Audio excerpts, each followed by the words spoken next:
So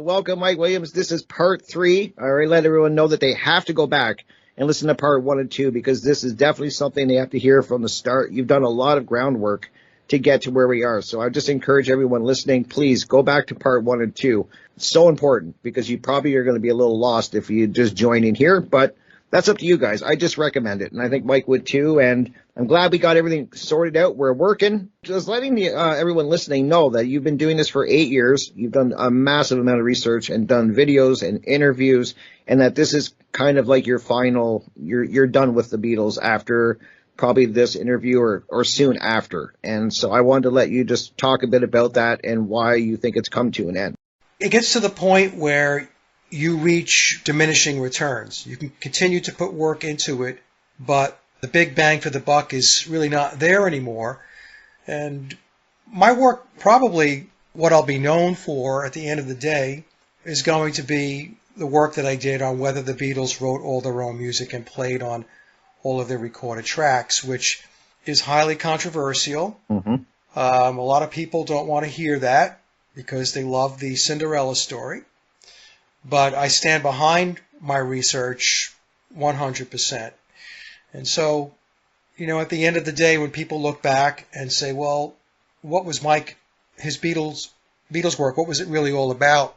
What was the big topic that he covered? It would be the music. And then also, and we'll get into this in this presentation here. Okay. I'm connected into about half a dozen colleagues, really smart people, great researchers. And one of them is Sally Whitty. And Sally, going back, I guess about a year and a half ago, I get fuzzy on dates sometimes. It just becomes a big blur. I get it. She discovered that Billy has an artificial eye. He has an ocular prosthetic. He is blind in his right eye. So when we get into the replacement of Paul McCartney and some of the differentiators, how do we know that Billy is not Paul? Well, I'll take you through that. And another piece of work that was done by another researcher that I'm connected into, Stacy. She did a fabulous job of taking the clues that are embedded in the memoirs of Billy Shears. Now, for those who are not familiar with the book, I've talked about this on the previous shows with Rick. It's a book that came out in 2009. The author or the encoder is Thomas U. Harriott, and the book is encoded. What that means is it's layered with clues. And it's like a big puzzle. And if you're intrepid enough and you dig in, you'll start to piece that puzzle together. And Stacy did a fabulous job. Because one of the questions that comes up is, well, if Billy Shears is not Paul McCartney, then who's his family, what's his lineage, his ancestry, and so on, right? Mm-hmm. It's a logical question to ask. So I'll take the audience through that. I have one slide that summarizes where Stacy landed. Now, I have no idea whether Stacy is 100% correct, but I will say that the case that she put forward, based upon connecting the dots and the evidence, is very compelling. So I'll take the audience through that as well. So that's perfect. Yeah, so in any case, so it's the music, it's Billy's eye, it's his family ancestry. He's in that blue blood line of the elite establishment. And as I said, once you get to a certain point where you're like, okay, well, what else is there to talk about? And I decided that I talked about everything that I feel needed to be discussed and presented. So that's the point I'm at now. Now, that doesn't mean in the future, if something big pops, like Billy passes away or whatever, or some other significant event takes place, that I won't hop back in and say a word or two about it. But as far as the ongoing research, Rick, day in, day out stuff and all that, that's going to stop. And it's going to conclude, I picked a date, November 9th of this year. After November 9th, there might be a few videos here or there or whatever, but like I said, the ongoing grind of doing the research is done. Oh, that makes total sense. I was saying that right before I added you to the call. I get where you're at because there's one case in particular, just a cold case that I've been looking into for like 7 years, and it's called the Gray State, and it's David Crowley case. It's one of the first shows I ever did here, and it's just a murder investigation that was done really bad, and there's all these questions. And after like 7 years, I get where you're at. Like you kind of get to the point. I'm at the point with that case. Like I'm just like I can't cover anything else. I'm just going to be repeating myself over and Right. over and over and over again. So I get that, and I'm like you. I said if there's anything that pops off new, of course I'm going to cover it. Then we can get back into it. But I just can't. It's just something I'll bring up the odd time just to keep it in my listeners' minds because it is a case that I think everyone should look into. It's really when you dig into it, it's crazy. And so it's one of those cases that I've just taken an interest in for a lot of reasons. But I get it. I get it where it is. And I love your research, especially about the Beatles. Did they write their own music? I've got into discussions since I started talking to you about this. And boy, Mike, do some people get upset. I've had people yell at me. That's how intense the discussion got when I just brought up anything negative with the Beatles. It wasn't. And then when you bring up that they might have wrote all their own songs, oh, then you're on a ride. Yeah, that's because people have not looked into the research, Rick. What they have embraced is the official narrative, which is a story. It's myth. In fact, going back into I think it was 1971, soon after the Beatles broke up, John Lennon did an interview with Rolling Stone magazine. And in that interview, he said the Beatles are a myth, Paul McCartney is a myth, Bob Dylan is a myth. The thing is, people are emotionally attached to their celebrities, their entertainers, their bands, and there is this emotional attachment. There's a romanticism about that connection. You have to excuse me, folks. I'm a little under the weather here. Yes, thank you, Mike. I forgot to let people know Mike is not feeling the greatest, but he did decide to still be here. So thank you. So that's what happens, and we've covered this in the other shows. I won't talk about this for very long, but Okay. the silver bullet is Rubber Soul. When I present Rubber Soul, there's two pieces to it. One is that they wrote 16 songs in 30 days, right? So they had to write the songs from scratch. They had to learn the songs, rehearse the songs, arrange the songs, record them, mix them, and get it all done within a month, right? Mm-hmm. That's not reality. And the second thing is that the manufacturing process for the record was not possible as well.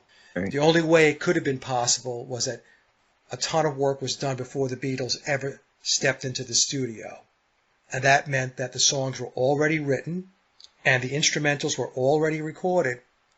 And that allowed George Martin to be able to get the printing process started for the record labels, the sleeves to the albums, all of that stuff that comes together, that converges to get an album released. Right. So the timing on that, again, if you want to know more about that, you can go back to the previous show I did with Rick, or you can go to my channel and watch one of my videos on that topic.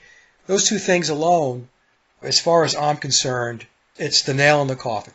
So Rubber Soul said to me that the Beatles did not write all their own music, and they did not play on the recorded tracks. For Rubber Soul, what they did for those 30 days was to learn the vocals for the 16 songs and record the vocal tracks. And then once they got done with that, George Martin married the instrumental tracks with the vocals, mixed it, and then the album was released. But that's what happens, and I'm very used to it. Trust me. I can imagine. It can be, it could be very, very toxic because you're stepping into people's belief systems. It's no different than if somebody is a Christian, just using that as an example, and then you go off and you say, well, how do you know Jesus even existed, right? You're asking an honest question, but they take tremendous offense to that. Yeah. So it's the same thing because it's a religion. Yeah. One of the things that Tavistock does really, really well is to create cults.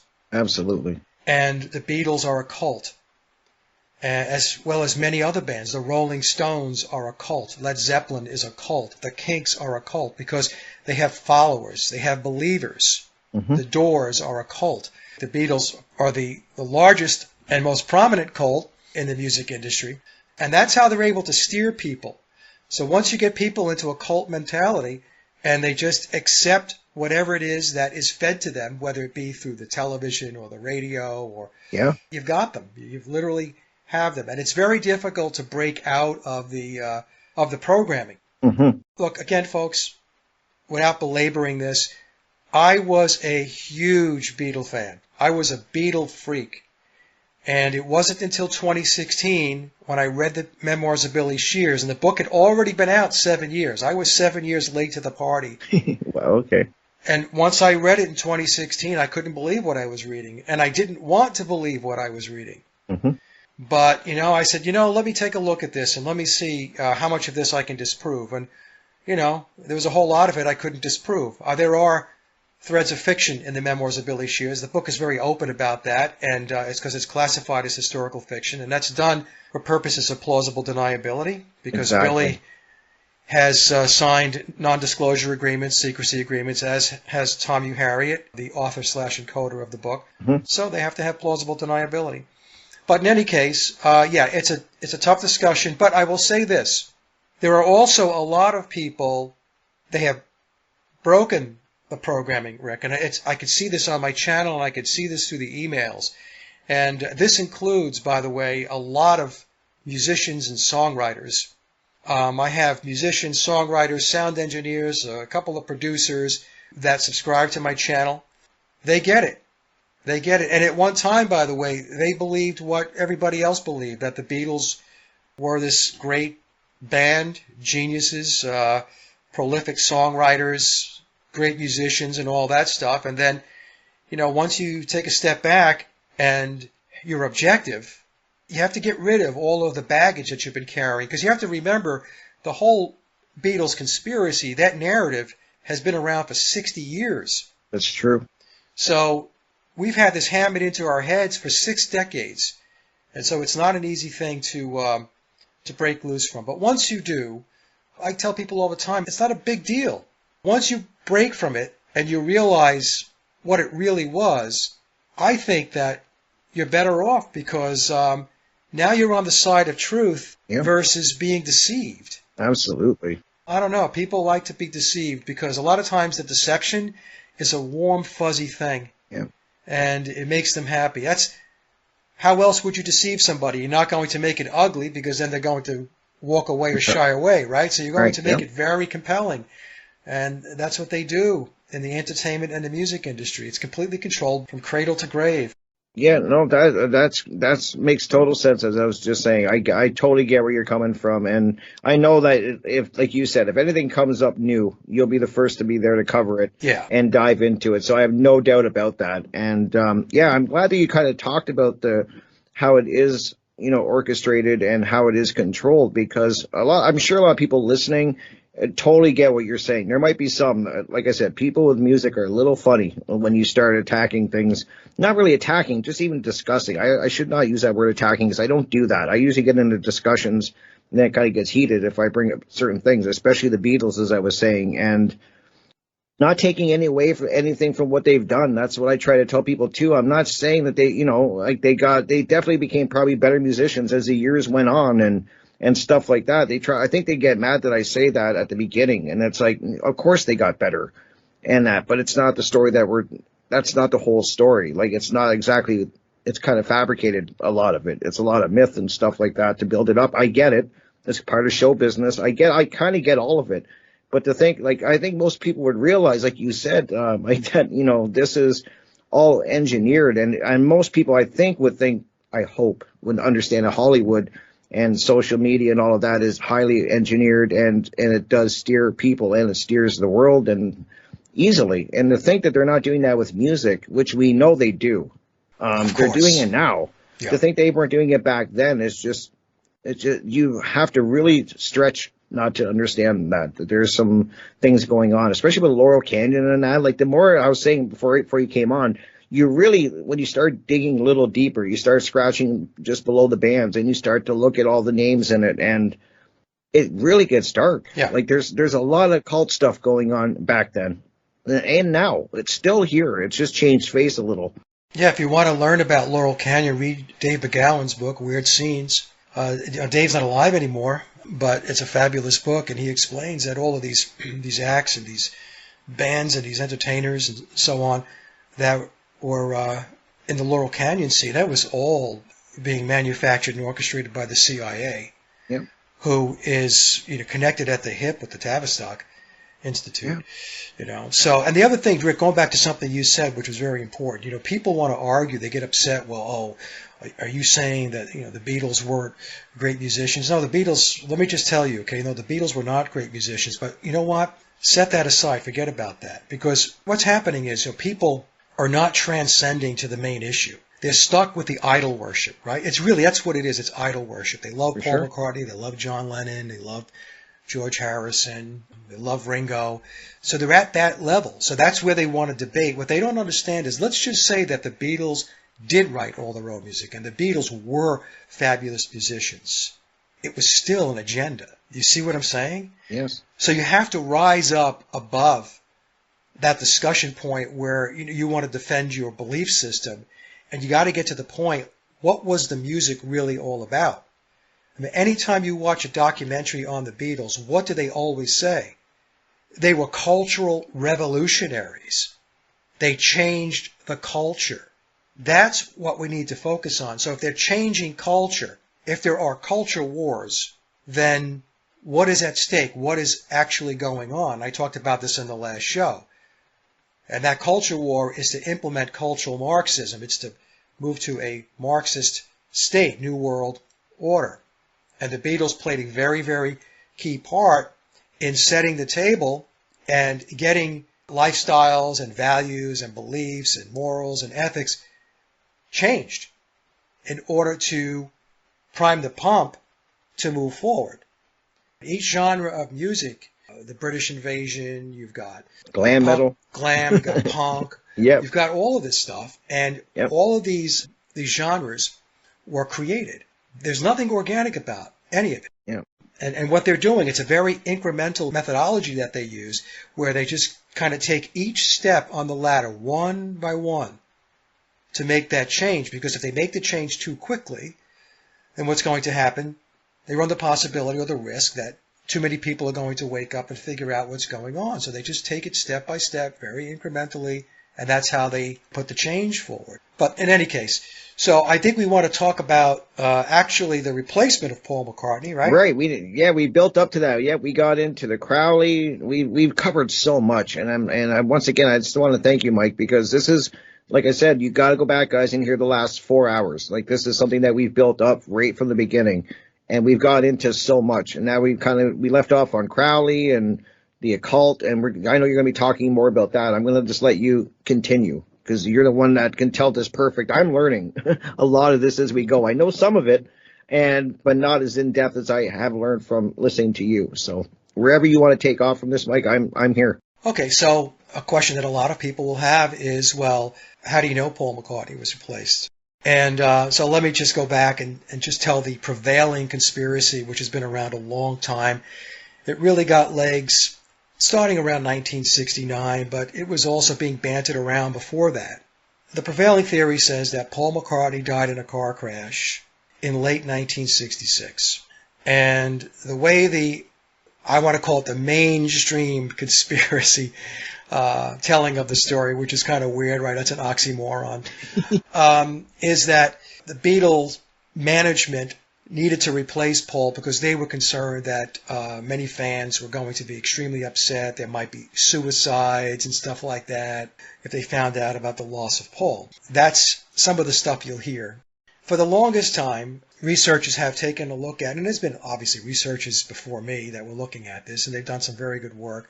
And it consisted of doing comparison photos of Paul McCartney and then the guy that's playing the part of Paul McCartney, who I call Billy Shears. And by the way, the reason is because he introduces himself to us on the Sgt. Pepper album, right? So after track 1, after the Sgt. Pepper, the title track, he says, "Let me introduce to you the one and only Billy Shears." And then it goes into the song "With a Little Help from My Friends." So he's introducing himself to us. Now, there's a couple of things. Billy is taller than Paul. I would say between 2 to 3 inches or so. Here's the other thing. There were a number of doubles and lookalikes that were in play from day one. So when the Beatles first hit the scene, let's just say, we'll say 1963, when they really started to get fired up over across the pond in England. And they got here in the States in February of 64. For every biological Beatle, I was told by a source that there were 3 lookalikes and or doubles.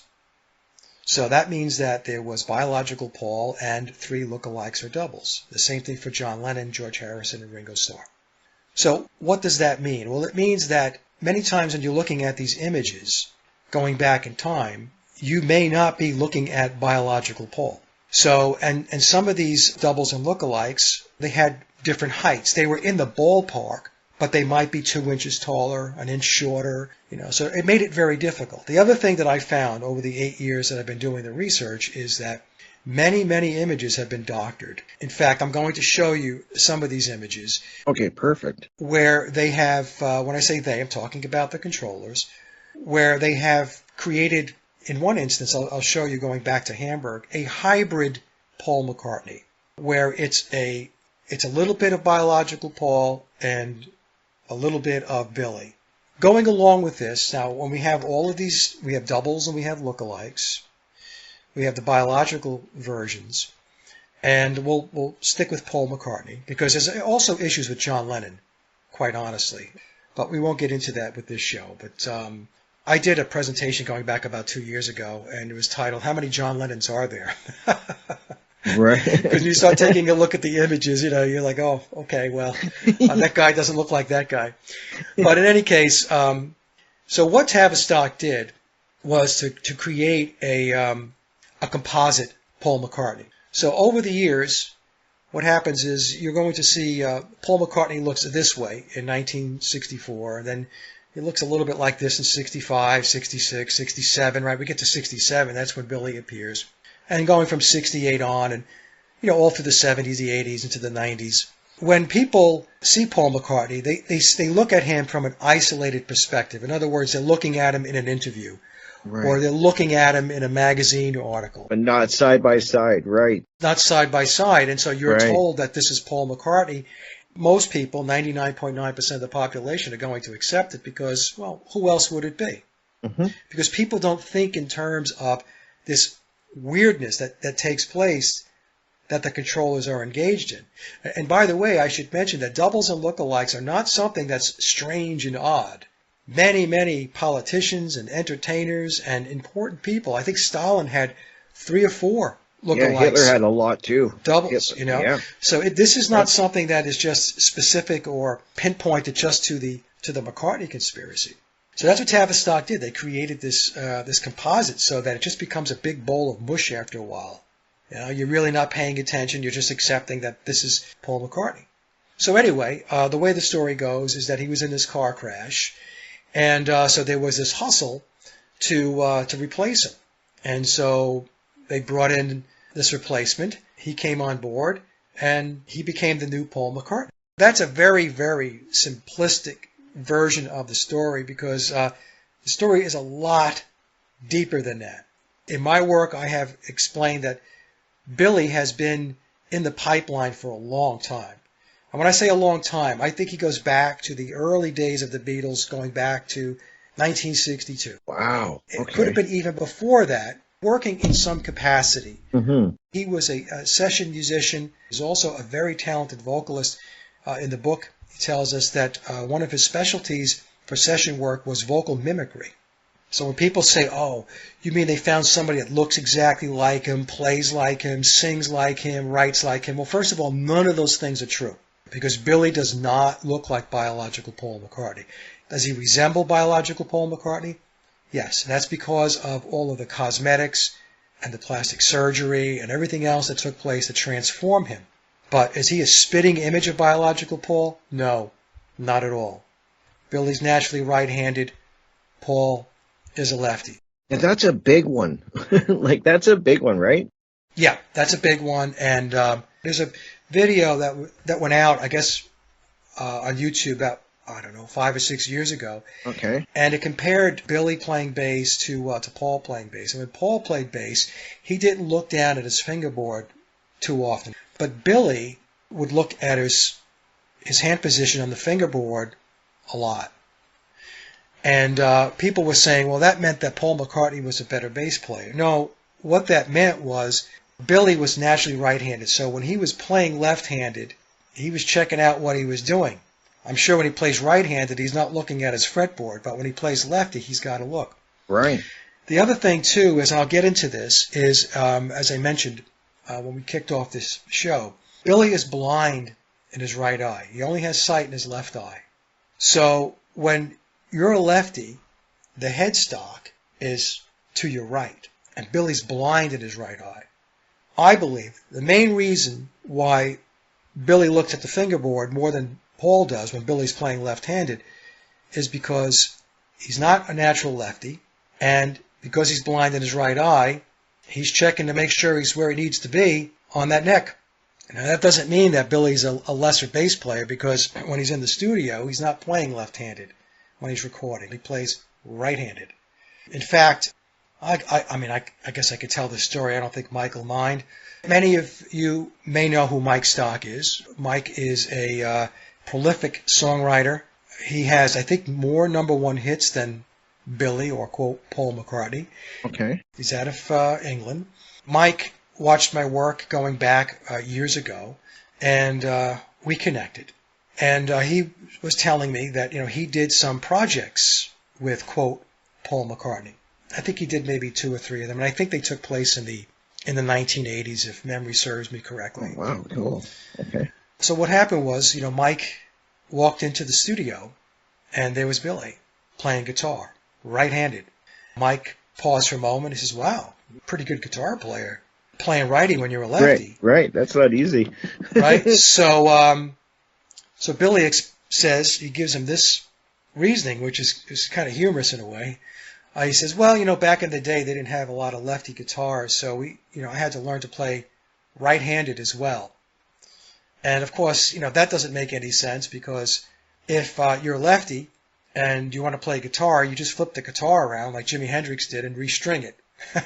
That's right, all yeah. you need to do. Exactly. You don't have to teach yourself to play right-handed if you're naturally lefty. Makes sense. I also know another guy, and I won't say who he is, but Billy recorded on an album that he did back in the 1970s. He said to me that he was surprised at how much his bass playing was not as advanced as he would have thought it would be based upon how long that he had been playing bass. So in other words, he was surprised that his fluidness or his acumen on the bass was not better than it was. Now, not to say it was bad, but he was expecting a lot more. And at the time, he told me that he thought that it was Paul McCartney. And later on, he also watched my work and he figured out, okay, well, that wasn't Paul, that was Billy. And so he realized that the reason why the bass playing wasn't as advanced as he thought it should have been was because, well, he's not a natural lefty. Right. And that's so important. I got to emphasize that, Mike, because I play drums, and I know you play amazing guitar.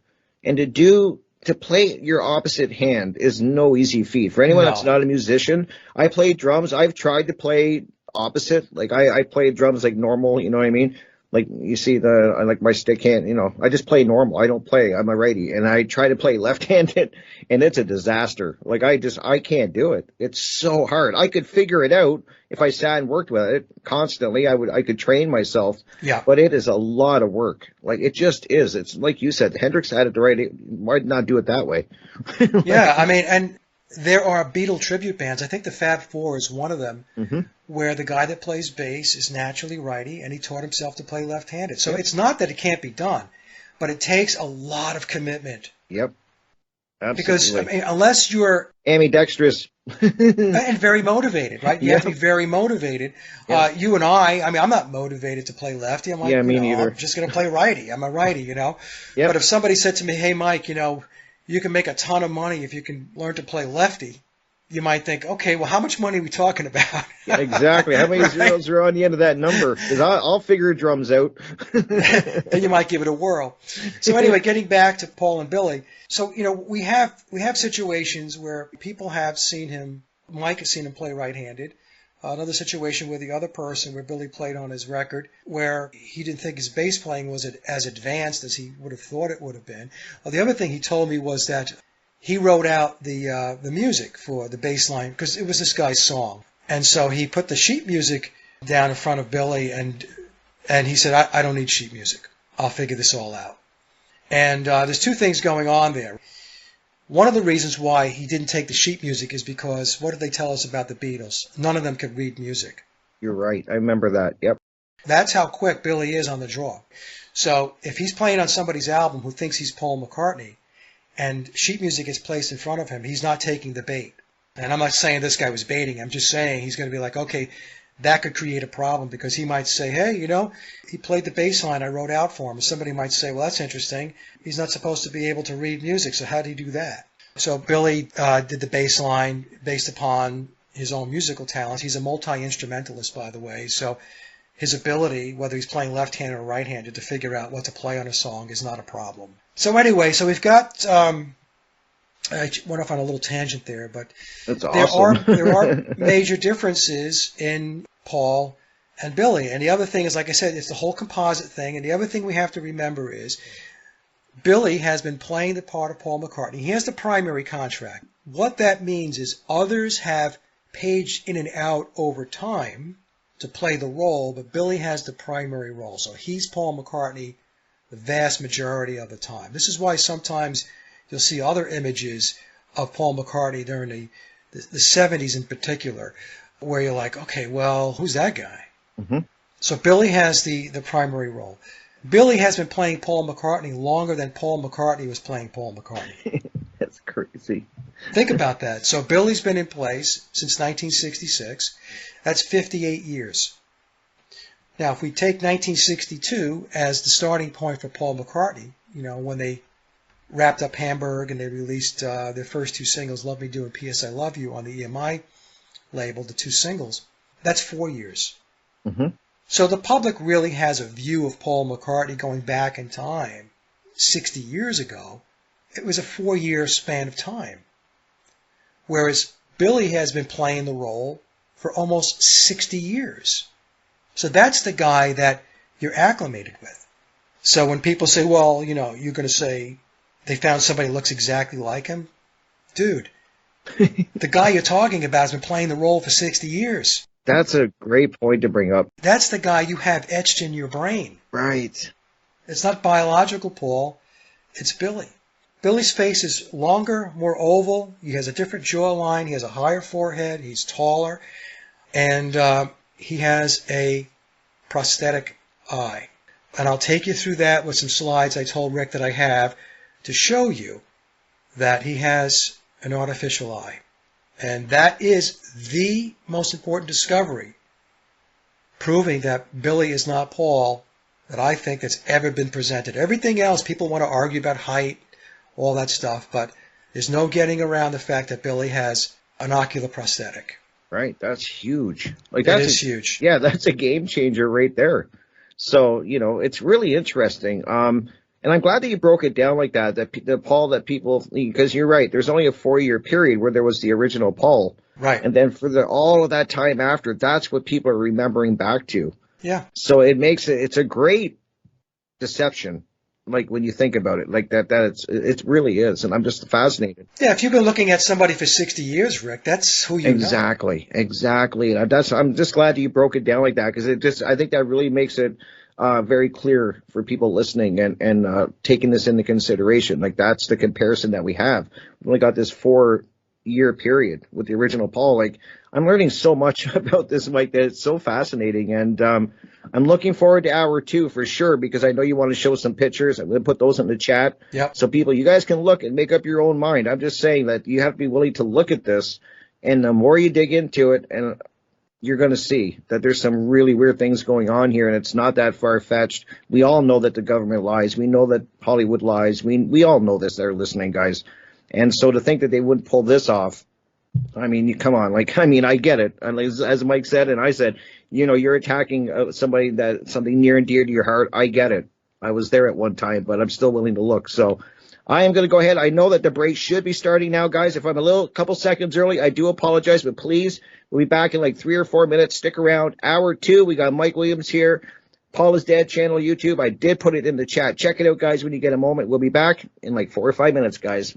Welcome back, everybody. Hopefully, this is all working. Can you hear me, Mike? I can hear you, Rick. Okay, perfect. My mic was starting and not Skype was acting up again. I'm like, oh no. But we're good. Welcome back, everybody. I hope you enjoyed the first hour. We're diving into the Beatles. This is episode 3 of 3. I was saying at the beginning, please, guys, if you have not seen or listened to, episode 1 and 2, please go back to the archive section because it is crucial. We are building upon a foundation of the last 2 shows that we've done. So you have to go back a couple months, listen to the first one, then the second one, and then this one. If you need dates, I can probably get you the dates for that and let you guys know that the dates that me and Mike did the first 2 shows and then come back and listen to this one is just so important. And I just want to put that out there because we've really come a long way to get to where we are. Now I have Mike back. This is, like I said, last one, 3 of 3. And we're getting into Paul and his death. Did they fake his death?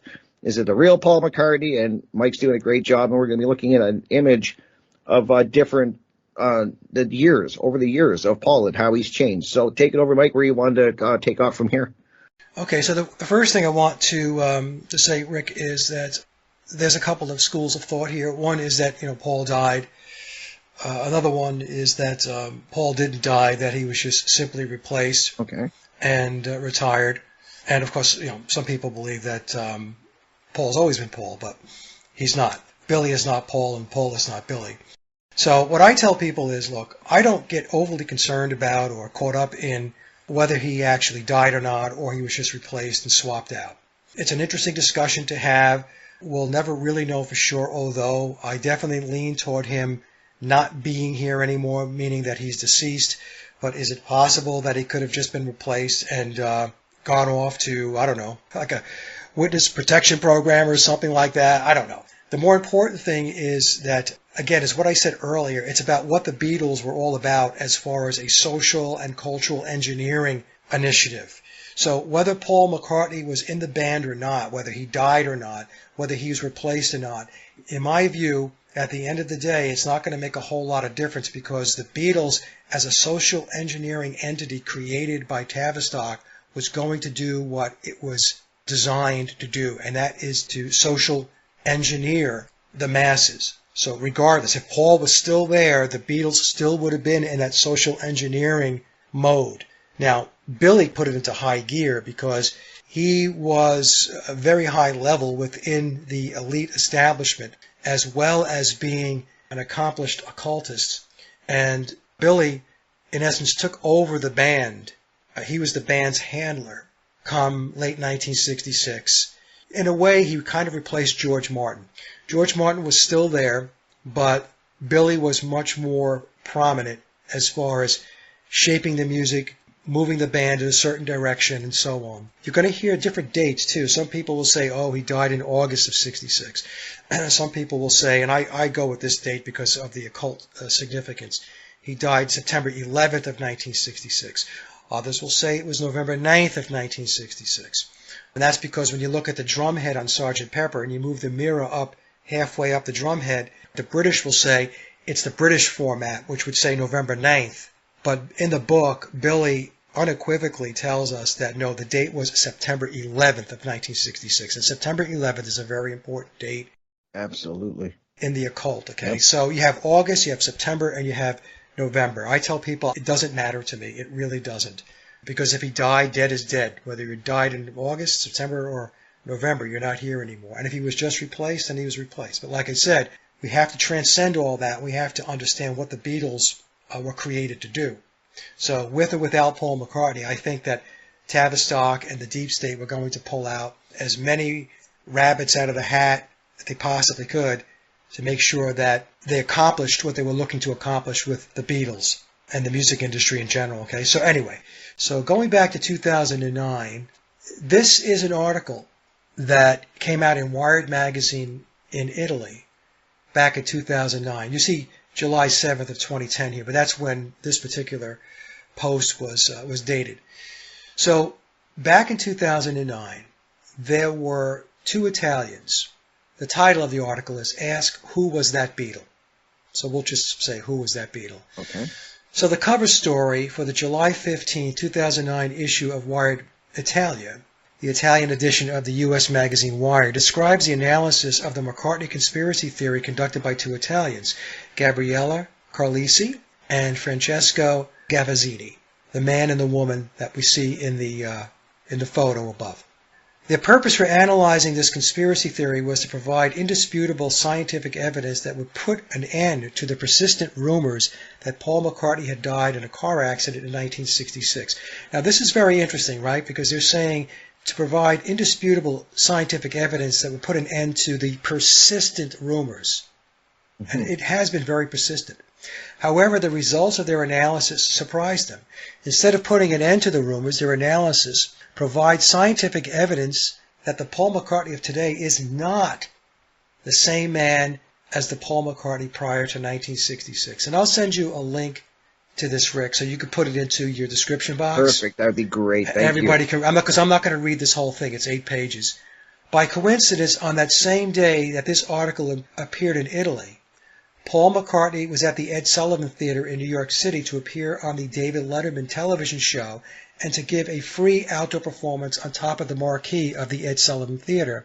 He and Letterman laughed about the silly rumor that Paul McCartney had died in 1966. This is a very famous interview where Billy masterfully speaks, and I'll send that link as well. Okay. Okay, so what Billy was doing here, so this article came out in Wired magazine, and so in order to preempt it, he went on the Letterman show, in essence, to trump this analysis, to get out ahead of it.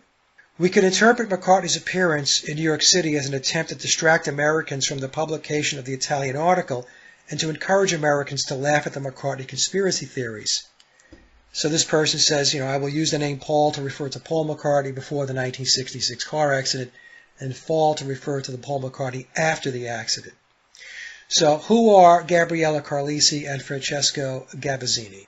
So Gabriella is a forensic pathologist who specializes in identification of people through craniometry. That's the comparison of certain features of the skull and the analysis of the teeth. While Francesco Gavazzini is a specialist in computer analysis. By putting their talents together, they were able to use a computer to obtain high-precision measurements of Paul McCartney's skull from various photos of his face. Certain features of the skull, teeth, and ears are extremely effective for identifying us. Some of them cannot currently be modified by surgery. In fact, in Germany, the identification of the shape of the right ear has the same legal value of that of a DNA test or fingerprint detection. Wow. Gabriella has been a consultant for identification of people via digital image processing for various investigations, including, and so they go through some very high-level work that she's done. Okay, this is interesting. So the two researchers began their analysis by obtaining high-quality photos of Paul McCartney before and after the car accident. Gavazzini complained that some photos taken before 1966 were not properly dated. Sometimes different photo agencies would have different dates for the same photo, and that some of the best photos were the property of photographers who were very reluctant to release them. However, they eventually found 2 good quality photos dated before 1966 and 2 after 1967. Different photos of a human face, in order to be compared, have to be resized to match the same scale. To do this, one feature of the face must be used as a scaling factor. These two researchers opted for the distance between the pupils. In other words, the photos were scaled so that the distance between the pupils were exactly the same for all of them. So here they have some photos, and they're showing you what they did. And let me just hop down to the punchline here. Like I said, I don't want to read the whole thing. They looked at the teeth and the palate of the mouth. Jeez, yeah. I'll talk about the DNA test in a moment. Just remind me about that. Okay. Both of the Italian researchers were shocked to discover that the conspiracy theories appear valid. So at the end of the article, they do some damage control by pointing out that since McCartney is a famous person, more analyses should be conducted before anybody makes these accusations so that we can be 100% certain about the conclusion. Earlier in that article, Gavazzini admitted that the more they were pressured to release the results of their analysis, the more they tried to stall for time because the evidence was pointing in the opposite direction of what they were hoping for. So they were hoping to prove that Paul was always Paul. Mm-hmm. Yep. So now they're sweating bullets. Like, okay, this is not what we're finding here. Right. Unfortunately for them, the more time they spent analyzing the evidence, the more certain they became that Paul McCartney really did die in 1966, or that he was replaced in 1966. Okay, so again, I will leave a link to this article. That'll be perfect. Rick, okay? Yep, perfect. So the reason why I'm pointing this out, folks, is because this is not just something that Mike concocted or other Paul is Dead researchers have concocted. I mean, this is something that goes back to 2009. Now, it's interesting to note that the Memoirs of Billy Shears was released on September 9th of 2009. So 2 months really after this article was published, the book comes out where Billy's telling us, through Tom U. Harriet, that this was all true. Some people will say, what about a DNA test? Well, there was a DNA test. So going back into the early 1960s, Paul McCartney had an affair with a lady by the name of Erica Hubers. She was German. And Erica became pregnant with Paul's child. They had a daughter, and the daughter's name is Bettina. So Paul was required by the German courts, I'm talking about biological Paul McCartney, to pay child support. And so when Paul was no longer with us, when he departed, Billy picked up the child support payments. And the reason why Billy picked up the payments was because child support is a contractual obligation. Right, yeah. Right? So Billy can't turn around if he's playing Paul McCartney and say, I don't want to pay the child support because I'm not the child's father. Exactly. Well, aren't you Paul McCartney? Oh, yeah, good point. Okay, I'll pay the child support payments, right? So he was really caught between a rock and a hard place. So he had to pay the child support. So what happened was, at age 18, Billy stopped the payments. And I think he stopped the payments because legally that was it. But the Hubers made a case, they brought it to court, that it should go past age of 18, considering how famous he is and how much money he's got, and that this is his child. He should make payments beyond 18 years of age. So the mother, Erica Hubers, took Paul McCartney, or Billy, to court. So 2 things happened during that court case. One was that they did an analysis of his handwriting, and Erica Hubers said, that's not Paul's signature.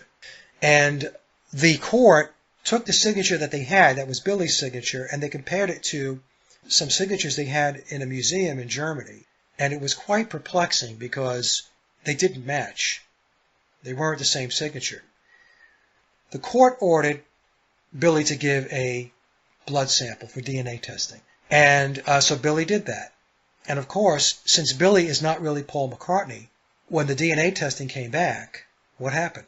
Well, the blood didn't match, so therefore Billy was able to claim that he's not the father of Bettina Hubers. You see what I'm saying? Yes. So even though Paul was indeed the father, there was no quibbling about that, because Paul had a child with Erica, and he was paying child support. Billy picked it up. Now, because the DNA testing through the blood test didn't match, now Billy can step back and say, well, I'm not going to pay anything because she wasn't my child to begin with. This is crazy.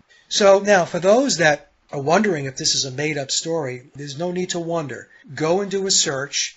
Look up Paul McCartney and Erica Hubers, Hubers, or Bettina Hubers, Bettina Hubers. Okay. And there's the story. It's out there, okay? It's not something that is conspiratorial or secret or something that anybody made up. That story's out there. So here we have a situation where we do indeed have proof that Billy is not Paul. Paul was the father of Bettina. Now he's not the father of Bettina. Right. There was another situation. Billy was arrested for putting a bunch of weed into his suitcase when Wings was going off to go do a concert in Japan. And so when he gets to Japan, he gets to customs, they open up his suitcase and they find a big bag of weed.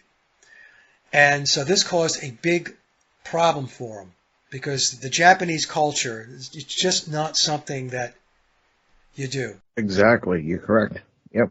So they put Billy in the clink, and he winds up in a Japanese jail for 9 days.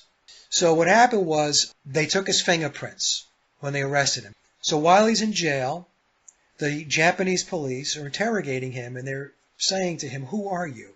And he's like, "What do you mean, who am I? I'm Paul McCartney." He said, "You're not Paul McCartney. Who are you? You're an imposter." So he's in jail. He's trying to figure out, how in God's name do they know that I'm not Paul McCartney? How do they know? Well, because Interpol had fingerprints of biological Paul going back to Hamburg. So back in Hamburg, the way the story goes, he and Pete Best, Paul McCartney and Pete Best, nailed a condom to the wall of one of the nightclubs. They lit it on fire. Okay. Okay? Yeah. And so what happened was, to make a long story short, the police were called, and the German police arrested biological Paul and Pete, and they were kids. Mm-hmm. But they took their fingerprints, and then they booted them out of the country. They told them to get out, go back home. Right. So Interpol had biological Paul McCartney's fingerprints on file. Now Billy gets arrested in Japan, Mm-hmm. and they take his fingerprints, and they have different fingerprints. Okay, so that's another story. So when people are thinking that there's not really substantive proof or evidence out there, we have these types of situations that a lot of people, in all likelihood, don't know anything about. Right. Yeah. Yeah. I didn't know about the foot. I didn't know about the DNA or the fingerprints. Like that's pretty powerful evidence. Yeah, so the 9 days in Japan, the fingerprints don't match, and then we have the Erica Bettina Huber situation where, he was the father of the child, and then magically he's not. These are all situations that, if somebody is critically thinking, will be able to connect the dots. Yeah. Like this is really interesting. And as I was saying, like the more you dig into this, you really start to uncover things. Okay, so I put this together years ago when I first got into this thing. And so on the left, number 1, we have biological Paul. Mm-hmm. So if we make our way across, look at number 2. That's a double, a lookalike. Number 3 is Billy during the Sgt. Pepper era. And then we have number 4, which is possibly Billy as well. Look at number 5. One of the things we notice with Billy is his chin is elongated. Number 6, I don't know who that is, but that looks like possibly another double or lookalike. Number 7 could possibly be Billy, but his face seems a little rounder to me here. And this is definitely Billy here, number 8. This is during his Wings period when he had his mullet. Now, the point here is that, remember I said before about this whole process of having a composite Paul McCartney? Mm-hmm. Yeah. That's what I'm talking about, Rick. Okay. So here, again, we have picture number 1, which is Paul, but look at picture number 2. This is one of these hybrid 50-50 deals where they blended Paul with Billy. And you can almost see it's like a pretty boy face. Yeah. Yeah. Right? That's not this guy's face. No, they're drastically different. Yeah. Look at number 3, another lookalike. 4 is Billy. We got the elongated chin. We've got the bit of the hooked nose, the high forehead. 5 is Billy during the 1980s. Now take a look at number 5, Rick. The guy in number 5, does he look anything like the guy in number 1, biological Paul? No, nothing. No, not at all. Not at all. Nope. 6 is another lookalike. 7 is the same guy in 5. And again, that's not the same guy as number 1, who was the real Paul McCartney. And then we have number 8, that's Billy. You can tell, take a look at his nose. See how his nose is narrower? Mm-hmm. Has a slight hook to it. It's the same thing we have in picture number 4. It's the same thing we have in picture number 7. Now, Billy's had surgery on his nose. That's why we're going to see his nose changes over time as well. So I did this image going back a number of years ago. It's not the same guy. I mean, here we have a picture of Paul, circa 1964, 65, and then you've got this image of Billy from his Wings period with his mullet. That is not the same person. It's baffling to me that anybody who looks at these two images can think that they're the same person. Let's put it this way. I wouldn't want that person being a witness to a crime. That's so true, because they're very drastic. All right, so Wow. um, Yeah. so let me just move to the eye real quick. And this can this presentation be found on your YouTube channel? I'll put a link to a presentation that has this in it. Okay, that would be perfect because I'll put that in the chat as well, the live chat, because I did put a link to your YouTube channel, though, Mike Williams, Paul is Dead channel. Please check it out, guys, because this is all this information is here, and you're going to see the pictures how drastically different they are. What Mike is explaining. Okay, so let's talk a little bit about Billy, who Billy is. Okay, so Okay. Billy in the book tells us that he says he played the character of Vivian Stanshall in a band that was called the Bonzo Dog Band with Neil Innes. Neil Innes, many people will know Neil. He's passed away now. He's a brilliant songwriter and musician. He was the brainchild behind the Ruddles, which was a parody band of the Beatles, going back to 1976, I think it was. The title of the movie was All You Need Is Cash. And the Ruddles, they released, I think, 2 albums. Very, very Beatles-ish music. It's a parody, but it's really, really well done. So what does Billy really look like? First of all, I had to figure out, well, did he really play the character of Vivian Stanshall? So this is Stanshall here at the top, and this is Billy. And what he did was Billy hired another person to play the Stanshall character along with himself. So he played Vivian Stanshall in the Bonzo Dog Band with Neil Innes. Okay. Yep. But there was another version of Stanshall. His first name is Victor. I don't know what his last name is. Billy hired him so that his McCartney character and his Stanshall character could coexist. Does that make sense? Mhm. Otherwise, you have the Batman and Bruce Wayne thing. You never see them in the same room together, right? Yep. So Billy wanted to make sure that if they were in the same room, Stanshall was there and Paul McCartney, Billy playing Paul McCartney, could be there. So on this slide, what I'm showing you is the different faces of Stanshall. This is Billy. To the right, that's what I refer to as Street Viv or Victor. This was the other Vivian Stanshall that Billy had on his payroll. Then down below were some doubles and lookalikes. These doubles and lookalikes are everywhere, folks. Everywhere. Wow, look at this. The many faces of Vivian. Oh, my God. Thank you so much. This is on the spot, guys. So thank Mike for doing this because we didn't have, this wasn't anything we had planned. So he's just doing this on the fly. So what we have is we have this Stanshall character. Number 1 is an early, very early image or picture of Billy without the mustache. So it's hard to find it without the mustache. And then to the right is the same guy with the handlebar mustache. And then to the right again is him. You see his face is filling out a little more because he's also, aside from doing Stanshall, he's playing the McCartney character. And of course he's got these glasses on, and this helps to distract from trying to make the comparisons, if you will. Look at the eyes. Yep. Look at the flare of the nose between pictures 2 and 3.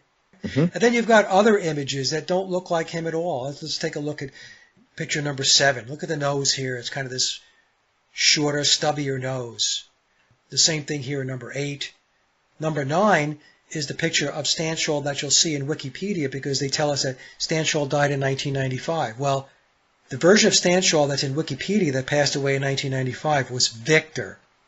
See, Stanshall is a fictitious character. He's not real. Mhm. Billy invented him.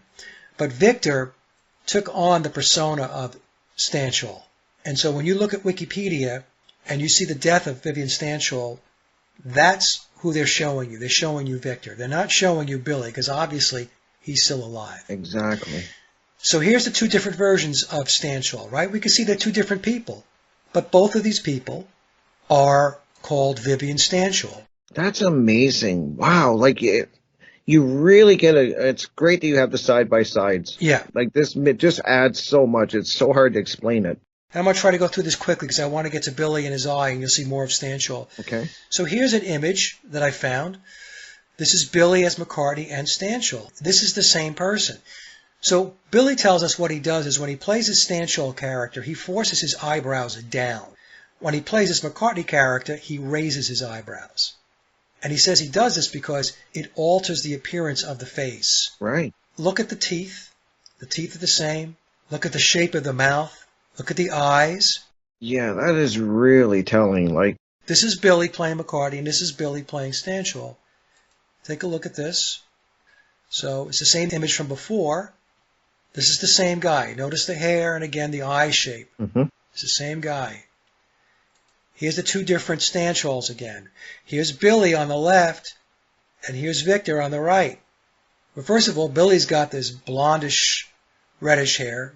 Victor is almost a redhead. And look at how lanky. Yeah, that's really different. Victor's very skinny. He's 6'3", very thin. Billy's probably around the 6 foot range. Mm-hmm. Victor is taller. And way lankier. Wow. So here we go. Here we got Billy from the Sgt. Pepper era.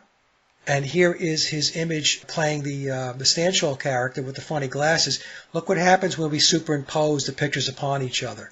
That is really crazy. So we could see, I was telling you before, he's got a wig on. So we can see the wig on his head here on the image all the way on the right. Take a look at this one. So here's an older Billy and going across, playing his Stanchel character, an older Stanchel. Jeez. Yeah, like some of these are just incredible, guys. Like, wow, I gotta definitely put that in the chat for people to see. Just when you superimpose over it and start layering it, wow. So here we have, here's an image of Stanchel where he has that beaked nose, the curved nose. Mm-hmm. And then look at Billy's nose. Now, Billy's had surgery to pull the nostrils in a little bit, but he still has that curvature. Here, we'll see it better on this slide here. Right. Here's a slide, his facial profile. So we can see that we have the same slope of the forehead. Okay, yeah. The same indentation above the nose. Look at the chin. Look at the jawline. Now, we have to understand that Billy's gone under the knife. Plastic surgery, cosmetic surgery, but as he gets older, what's happening is we're seeing the plastic surgery not holding together as well. Here we have an older McCartney and Stanchel. Look at the eyes. It's wild, right? It really is. Like, I'm actually speechless looking at this. I'm just like, this is amazing. So I'm going to get to something here that's going to blow your mind. So here is Paul McCartney's son, James, or Billy's son, James. Pictures number 2 and 4. Remember the picture I showed you of Billy playing Stanchel, and I said it's Yes. difficult to come by one with no mustache? Yes. Look at the resemblance between him and his son. Wow. Oh my God. And I'm sure people are wondering, like, why would somebody get the surgery and all of that? I can give you a few million reasons why that you would do all of this. It's a deep state operation. Yep. I cannot emphasize this enough. People have to stop looking at the Beatles as 4 lovable lads from Liverpool. They were a deep state social engineering initiative. There was a lot going on. Yeah, there was a lot going on in with music in the 60s and stuff like that. It's fascinating. That's what really got me starting to look. So, and then here we have Billy and James McCartney. Billy and Linda had a child. The child came out looking like James with his reddish blonde hair, very Scottish looking, Mm-hmm. looking a lot like his dad. Look at the eyes. Yeah, the eyes are the giveaway. Wow. All right, so let me go back up here. So I told you that Billy has an ocular Mm-hmm. Correct. prosthesis. He has an artificial eye. Here's what an artificial eye looks like. It's actually medical grade plastic acrylic. It's not really glass. Mm-hmm. It's an acrylic. And so going back to 2019, I had noticed that there was this wandering eye thing between Billy and Stanchel, because I was taking a look at whether he played the character of Vivian Stanchel in the Bonzos. So I found this image of Billy, an older Billy, playing the McCartney role, and then we have this image on the right. Yeah, like this is the amount of research that you've done into this, and this is 8 years that you've done. This is a lot of work to get all of this compiled into one spot is what makes it amazing. Well, I had to compile it because after a while it just became it was too much. Right, yeah. So what we notice here, Rick, is look at the left eye, which is on our right. Notice on the McCartney character how the eye wanders a little to the left or to our right. Okay. And we've got the same thing going with the Stanchel character, right? Okay, I see. You're right. The right eye. Okay. Now look at the right eye, which is on our left, Mhm. and look at how that eye is looking straight ahead. So it appears that the left eye is drifting or Hmm. it's wandering, right? Would you agree? I agree. Okay. Yeah, definitely. So, and to point it out, I did this slide here just so people can focus on it and notice that the eyes are the same. In other words, there's the same anomaly, but they're supposed to be two different people. So what are the odds that two different people have the same eye anomaly between them? So what I did then was I fenced off the face. So anyway, with this one here, what I did was, let's take the McCartney character, the older McCartney, and let's take a look at his left eye, right? Hmm. Well, his right eye, which is on our Our left. left, yep. That's his blind eye. He's blind in his right eye. So that's what we're seeing here is an ocular prosthetic. Okay. And then if we shift over, we can see his left eye is looking a bit left or wandering a little left. Hmm. Then when I take the Stanshall character and I do the same thing, I fence off half the face and we take a look at the right eye, which is on our left, we can see that the eye is looking directly at us. The same thing that the first picture is doing. And again, this is his fake eye, his artificial eye, his right eye. Blind in his right eye. And then his left eye, which is on our right, the picture all the way to the right, the fourth picture, we can see that the eye again is wandering to the left. Again, if they're supposed to be two different people, how is it that the same eye situation is occurring with two different people? Exactly. Yeah. Okay? And again, gives like any, as you were saying too, just quickly, is that he played when he was playing right-handed. That's a big thing too. If you're blind in your right eye, all of this is starting to add up. Like that's a big point too. He doesn't have sight in his right eye, and also Billy acknowledged that to us. Okay, and if I have time, in fact, I will play that clip. Okay. So here is another picture where we can see where he's in concert, and I've noticed that you can actually see the anomaly with the eye, his left eye, where it doesn't track with his artificial right eye. A lot of times it happens when he looks hard left. When he looks hard left, his left eye is his good eye. His right eye doesn't always follow. The other thing I want to mention too is a lot of people are under the false impression that artificial eyes, ocular prosthetics, don't move. Wrong. In most cases, in many cases, when somebody has an artificial eye, they have good movement because it's based upon the muscle behind the eye. Right, that makes sense. So unless there is severe damage to the eye, where the eye basically would be static, that's a different story. But Billy doesn't have that case. So he has good movement between his eyes. Obviously he does because somebody would have picked it up a long time ago. For sure. Yeah. Oh, definitely. Sally picked it up because Sally is also blind in one eye. She's blind in her left eye. Okay. So she started watching videos and taking a look at images and noticed and said, his eyes are doing what my eyes do. So we can see in this image here where you can see how his left eye, the eye on our right, is looking hard left. Mm-hmm. And look at his right eye, his artificial eye. It's looking straight ahead. Yep. Yep. See, it's not tracking. Exactly. No, it's, We yeah. have the same situation here. Jeez, wow. Like, Same thing here, it's the right? same thing. Yep. Here we have an image of him playing the McCartney character on the left with the black hair, right? And he's wearing a hairpiece, and he has it blended above his ears. We could see it right here. I could see it. Okay, I see. Right. Yep. Stanshall had a receding hairline, so I think what Billy has done is I think he wears hair weaves. I actually did research into this. I was looking at how hair weaves are done, Mm-hmm. and I'm convinced that that's how he gets that full head of hair. It's a hair weave and or the use of wigs.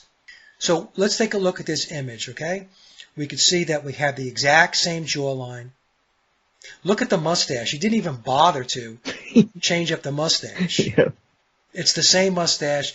The nose is very, very similar.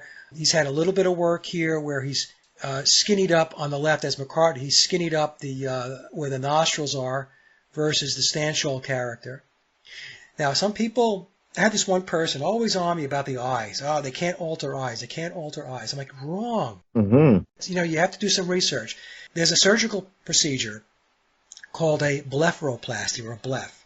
And it's a procedure that surgically removes excess fat, muscle, and skin from the upper and lower eyelids to redefine the shape of the eye. And that's what's going on here. So Billy had a bleph done, probably more than one, Mm-hmm. to reshape the eye. But we still can't get around the fact that he's got that ocular prosthetic in his right eye. And even in this picture on the left, as McCartney, we can see he's looking forward. And then he has that laziness, wandering left eye here as well. Right. Yeah. Okay, so in the narrative above the image, I said, notice the overall facial structure, the jawline, the mouth, the mustache, and the ear. I can even see that the ear is the same. It's a little difficult to see, but take a look at the rim of the ear right here. He has the same folds, the same, I guess, cartilage or ligament in the ear structure in both images. Right. And I mentioned his right eye's blind eye looks straight ahead as his left eye appears lazy and drifts to the left. And surgery altered the nose. It's narrower on the left, but you can still see it's still the same basic structure of the nose. And the eyelids and the eyes were redefined. Yeah, very interesting. Through a bleph, okay? Now, the other thing, too, is what Sally said is what people who have artificial eyes, the eye that is artificial, the lid protrudes out more than the other eye, the good eye. That's because the eyelid is going over the acrylic ocular prosthetic. And we can see that with Billy. Can you see that? Yes, I sure can. You can see where it protrudes? Yep. Where he doesn't have that on his left eye. So let me get something real quick here because I know we're running out of time. So Yeah. let me just get this real quick. Hold on one second. No, this is perfect. It just really you can keep doing show. I can see why you have 8 years into this because even in 3 shows, it just keeps going.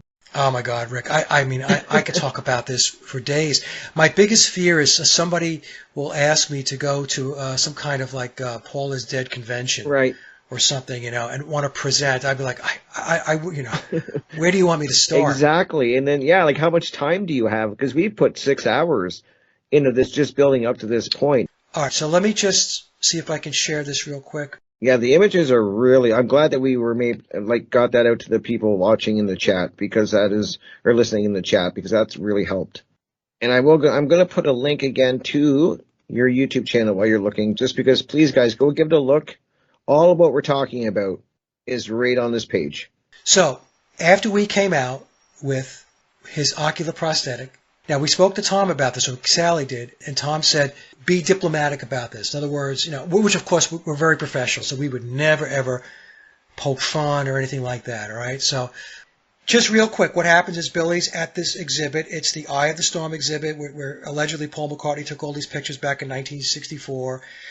The person who's interviewing him, they're going through the gallery, and he says to Billy, that's quite a picture you've got there. And he says, it really takes an eye to take that type of picture. Billy goes, my left one. This picture was when we were arriving at, I think it was the Deauville Hotel in Miami. I think your quote in the book was, I can almost hear her scream. Yeah, you can. The cop's got to restrain her, Well, I also love the cop in the foreground who just sort of looks puzzled by everything. I know. Yeah. I like the architecture. So do I. of that I actually hotel. love it. But, as we were saying before, that had to be taken really quickly. Yeah. Just had to snap that. Yeah. But you have to have an eye to take that. It's my left one. But you have to have an eye to take that. It's my left one. Okay. So Billy was confirming to us that he only has sight in his left eye. And in fact, the discovery of his eye, being blind in his right eye, has made it into the footnotes of the memoirs of Billy Shears, acknowledging Sally's work. So that's a book that people have to get if they haven't already read it, is the memoirs of Billy Shears. All right, Rick, I hope that was helpful. Oh my God, it was amazing. I want to thank you so much, Mike. And I know you're under the weather today, because as we said earlier, so I thank you even double for being here. And this is, like I said, guys, the third. We did 3 of 3, and we could have done 5 of 5. I'm sure. Like Mike said, this could go on for episode after episode. But please, I put a link to his YouTube channel. Go check it out. Subscribe if you're interested in anything that we're saying. It's all there. I'll make sure I put links when I upload it to the presentation and that. And I want to thank you, Mike. It's amazing, the information that you've accumulated over 8 years and you've put out for people to take in and do their own research. It's all there. Yeah, thank you, Rick. I appreciate the kind words. I really do.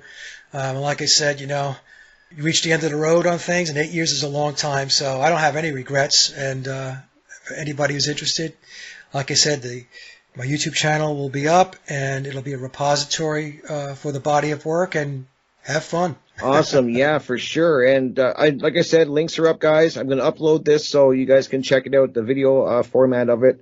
And yeah, just keep doing what you're doing, Mike. And I'm going to keep my ear watching your content and learning more, because you've really you've made me appreciate the Beatles more by looking into it. And so I was at one point, as I said, the very episode probably one, I'm not a Beatles fan. I wasn't, and it's growing on me.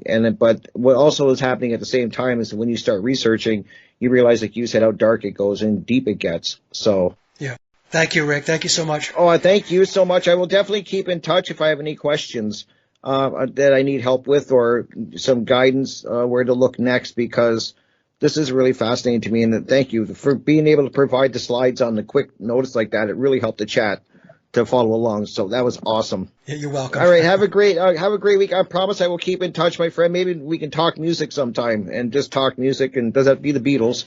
We could just talk music and drumming and guitaring and all of that, because I would love to do that too. I love talking about that. Yeah. Absolutely. Thank you, All Rick. right. Take care, my friend. I was so glad to see that this was how we worked. And you think about it, we really bit off an impossible thing.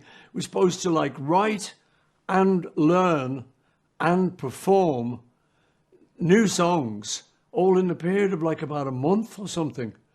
So it was strictly speaking, a little bit impossible.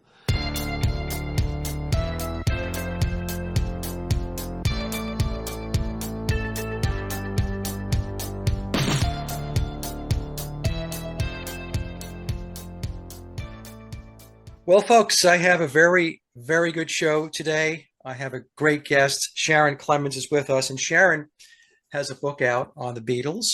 It's titled Forbidden Fruit, and Sharon said the book came out, I guess, about a month ago, Sharon?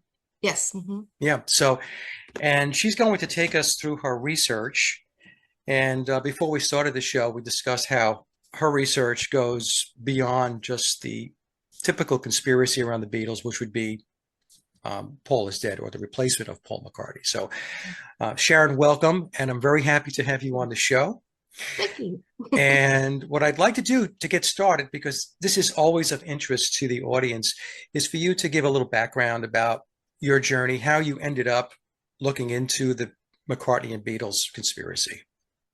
Well, I was a big Beatle maniac in elementary school, and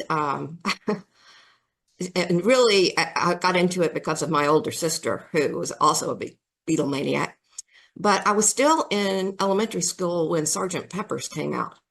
And because, I was a big fan of Paul McCartney, I knew that didn't look like him on the cover. But I was so young, and nobody was admitting that that wasn't Paul McCartney, and I really couldn't understand it. And finally, I decided, well, after hearing that he was admitting to taking LSD, I just decided, well, maybe drugs just ruin your looks, because I couldn't explain it any other way. Well, after elementary school, I didn't worry about the Beatles anymore. I grew up, have a life, and didn't think about it too much. But about 16 years ago, there began to be disclosure materials that were released that talked about Paul being replaced. And some of them were pretty obscure, but eventually one of them came out called The Memoirs of Billy Shears, which your audience probably knows pretty well, but just for those who don't know it, the Memoirs of Billy Shears is, shall I describe it? Is that a good idea, or do you want to? Okay, got it back. I was going to say, it's your show. You go wherever you want to go, talk about whatever you want to talk about. Okay. Well, this book that came out, The Memoirs of Billy Shears, is supposed to be, it claims to be based on material that was given to the person who put it together, Thomas Hugh Harriot, that was given to him by Sir Paul McCartney himself. And the memoirs claim that the person that the world knows as Sir Paul McCartney is actually a man named William Shepard. And he's known by by many names, actually, because he's played under different names. But Billy Shears is one of his stage names. So since he is not allowed to tell the press or to admit publicly that he is not Paul McCartney, he takes the approved routes by the people who control the Beatles and control that organization. And he is able to put some of the truth about the Beatles and himself in poems or lyrics or novels. So the Memoirs of Billy Shears is a novel, but he claims at the end that it's basically nonfiction, although some fiction had to be added for legal purposes. But realistically, my book doesn't rely on any facts that are in there. And I think that anything that's in there needs to be proven, even though much of it is provably true. So the reason that this book inspired me, even though I don't rely on any facts that are in it, is there were really three things. The first thing I learned from the book and was able to prove to myself was that the last 6 albums of the Beatles were all concerned with Paul's story. And the book claimed that Paul was dead and that was the focus of all 6 of those albums. And it's certainly not, I don't think, obvious on the surface at all. But eventually I was able to prove that to myself. And then I was also able to prove to myself that it wasn't just the albums. It was the 2 movies that they released, Magical Mystery Tour and then Yellow Submarine. And also there were 6 videos released in association with Magical Mystery Tour. And all of them have interesting information about Paul and what happened to him. And there also is information on the album covers. So all of that material is important. Then a second item that I could prove to myself was that there are just hundreds and hundreds of clues embedded in all of these works. And of course, having lived through the 1969 Paul is Dead issue, which is when Paul is Dead made the news all over the place, and everybody learned there were clues that Paul was dead, and then the media immediately said it was all hoaxed. Well, so I had always been aware that there were Paul is Dead clues, but I had no idea that there were huge numbers of clues and that they were interconnected and they tell a complete story. So that's something I was able to prove to myself. And then a third thing that I was able to prove to myself was it really relates to the idea that the Beatles were involved with Satanism. And in the back of the book, Memoirs claims that the part about Satanism in the book is definitely, quote unquote, the truth. And what it says about Satanism is that the Beatles got into Satanism because of the Illuminati. And it was a specific brand of Satanism, that being that of Aleister Crowley, who the book defines as the father of modern Satanism. And from everything I've learned, that's pretty much true. So, but that they were into this not because they wanted to worship Satan, but because they were led to understand that that was the way that they could access the Illuminati's professional networks to further their career. And then another important thing it says with respect to that is that the Masons actually sponsored the Beatles for the Illuminati. So, and then it alerts you to all the album cover symbolism, which deals with these issues. So again, I didn't take any of that at face value. You really have to prove things to yourself in order to understand whether they're true or not. But you can look at those album covers and you can see they're just covered with occult symbolism, Illuminati symbolism, Masonic symbolism, all sorts of references to Aleister Crowley and his religion, Thelema, and his dogma and his organizations, the OTO, the AA, and also mind control symbolism. But being alerted to all this symbolism was really a key. And that turned out to be very important because the themes that are on the album covers actually show up in the clues and they make the clues recognizable. So I would have never recognized these clues before if I had not been alerted to that fact. So with those 3 things in mind that I seem to be able to prove to myself were true, I began on this odyssey. So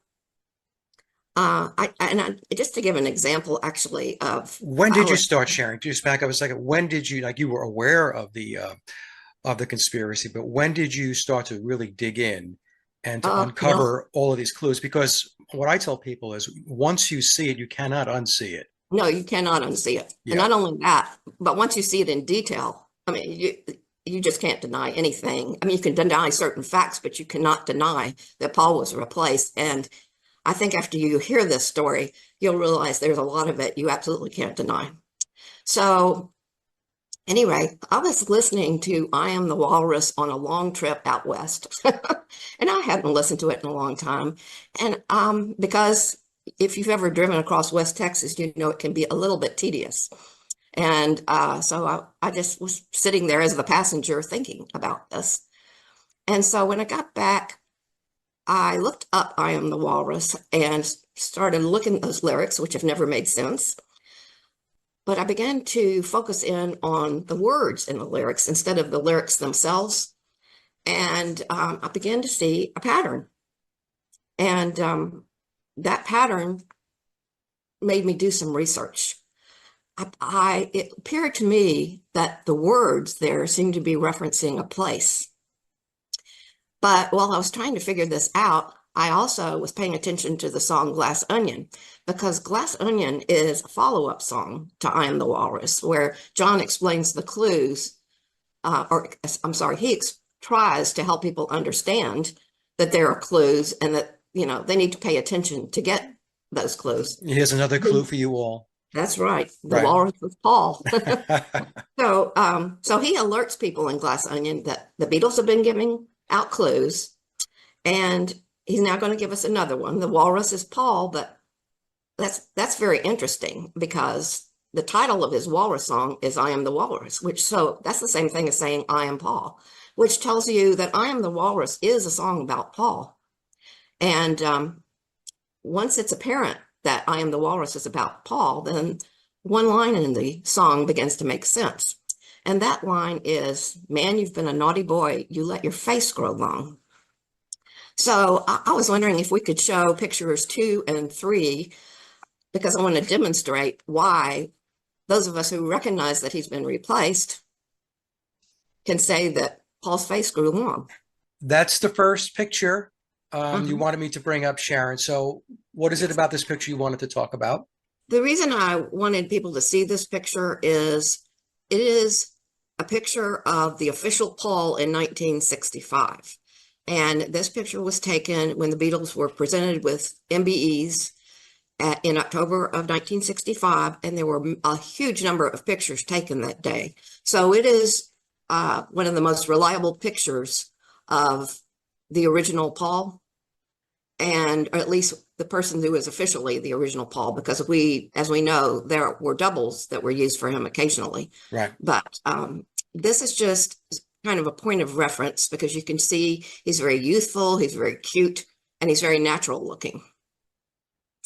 And then I wanted to compare that to an interesting picture that I found of Billy in 1967, Billy being Paul's replacement. Okay, let's go there. Let me see. Okay. So is this the picture here you're referring to? Yes. Now, you'll see all sorts of pictures of Billy the replacement from late 1966 on. But this picture was particularly interesting because this is the one on the right side. Paul is on the left, and then Billy the replacement is on the left side. Right. And what's so interesting is most of the time that pictures are taken of Billy, he has fillers in his face so that his face looks rounder like Paul's. And there's heavy editing also of the pictures and of the videos. So for example, if you watch the Hello Goodbye video, you're going to see Paul with pretty much a round face, not exactly round like Paul's, but very close. But this is a picture taken of Billy during the recording of Fool on the Hill in 1967. And it's apparently a rare one that slipped out because it definitely shows his different shaped face, which is longer and pointier. He has that elongated jawline. And, yeah. Yeah. So I was just showing that for comparison. Clearly you could see that. Well, you should be able to see, folks, that these are two different people. Yes, they're two different people. Two different people. All right. So but you can be very confused by all the photo fakery involved. And so speaking of photo fakery, so this is one of 3 pictures that were allegedly taken on August 11th, 1966 during the American tour. And I'm just showing this so you get an idea of how much photo fakery there is in the pictures of the Beatles on this last tour. And almost all the fakery involves Paul. So first we have this picture, and you can see the Beatles, and you see that George and Paul and John are very similar in height, and that Paul is kind of slight. He's really just a natural person there, looking cute, or at least looking natural, and very close in height to John. And there's a reason why I'm pointing that out. So the second photo was allegedly also taken on August 11th, 1966, at a different place in the airport. Want me to go to the other photo? To the second photo. And here we see the Beatles, only Billy's face has been inserted into Paul's. And when you look at it up close, you can see the crop line. But that's clearly a different face. It's an older and a kind of a harder look, with even though he's smiling. But I'm pointing this out because not only is Billy's face suddenly appearing in the pictures, but look again at the height of John and Paul and George. It's all very similar. But on the third photo, also taken the same day, we suddenly see Billy, and he is much taller. And the obvious reason for this, if you know that Billy is much taller than Paul, is that there's this attempt to confuse people about how tall Paul really is, what his face really looks like. Right. There's just all this photo fakery on the tour. So that was done for some reason, and we'll discuss that, but I just wanted to give those examples. It's funny, when I saw these images, when you sent them over, one of the things I noticed, going back to the previous photo, it does look doctored. Yeah. And if you look up close, you can definitely see a crop line across the hair, and you can also see it in the face. Yes, right where you're pointing. A little something right here. And even George looks a little weird to me. Yeah, George looks like he has been edited. Yeah. Well, this goes to what I've been saying for a long time, as you know. They have been doctoring photos for a long time. So, okay, yeah, I'm going back to the other one. Okay. Yeah. Right. Well, it looks like his head was just photoshopped in. Yeah. And it looks like maybe because of the suitcase, they were able to make him look much taller. Yeah. By just, cutting up the image. So. Very interesting. Anyway, back to Glass Onion. Okay. Did you want me to go to picture 7 or? Oh, let's see. Okay. Oh, not yet. Not yet. All right. So we won't go to that one. So we'll stop sharing. Okay. There we go. We're back. Okay. Hi. All right. So back to Glass Onion. A third thing that I learned from Glass Onion is that John seems to keep alerting us to a place. He says things like, well, I told you about Strawberry Fields. Here's another place you can go. I told you about Fool on the Hill. Here's another place you can be. So as I began looking at the individual words in Glass Onion and comparing with I Am the Walrus, I began to realize that these two songs are talking about the same place. And they're both talking about Seattle, Washington. Okay. And so this is what I illustrate in the book, among other things. But I Am the Walrus is primarily a collection of word clues that form a collage or a mosaic that paint a portrait of Seattle in the 1960s. And while there are some statements such as that Billy was replaced, which is what they're saying when they are saying his face grew long, most of the song is just a mosaic of clues to locations in Seattle. And these are locations of businesses or landmarks or tourist attractions. Now, I identified about 25 of them, but I will be surprised if I got them all. I'm sure there are probably more. But anyway, not only are there a large number of these clues to locations in Seattle in I Am the Walrus. But that song, which came out in 1967, was followed by Glass Onion in 1968, which has another list of Seattle clues. And then Come Together in 1969, which has another list, an even longer list of Seattle clues.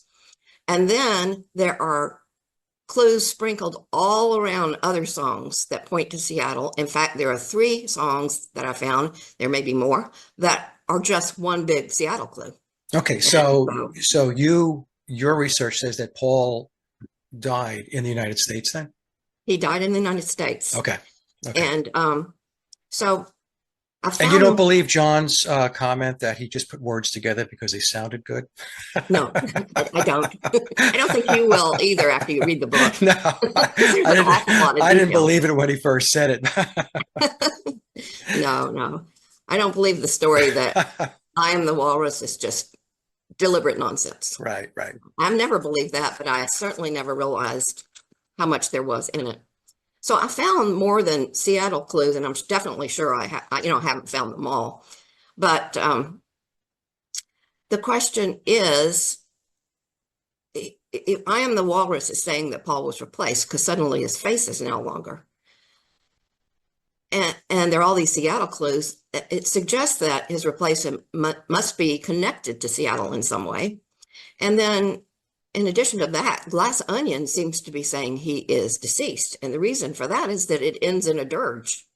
And that's only obviously a hint, but the clues throughout these songs, both in Magical Mystery Tour, where I Am the Walrus is from, and then the later clues from the later years, become more and more explicit. And they not only tell you that Paul is dead, but they tell you how, where, when, and why Paul died.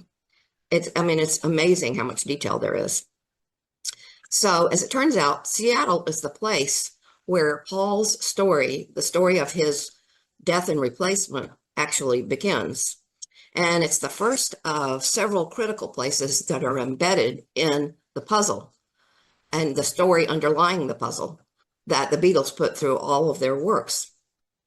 And there are multiple locations. They're all in Washington State. And it is very interesting how this folds out from Seattle. But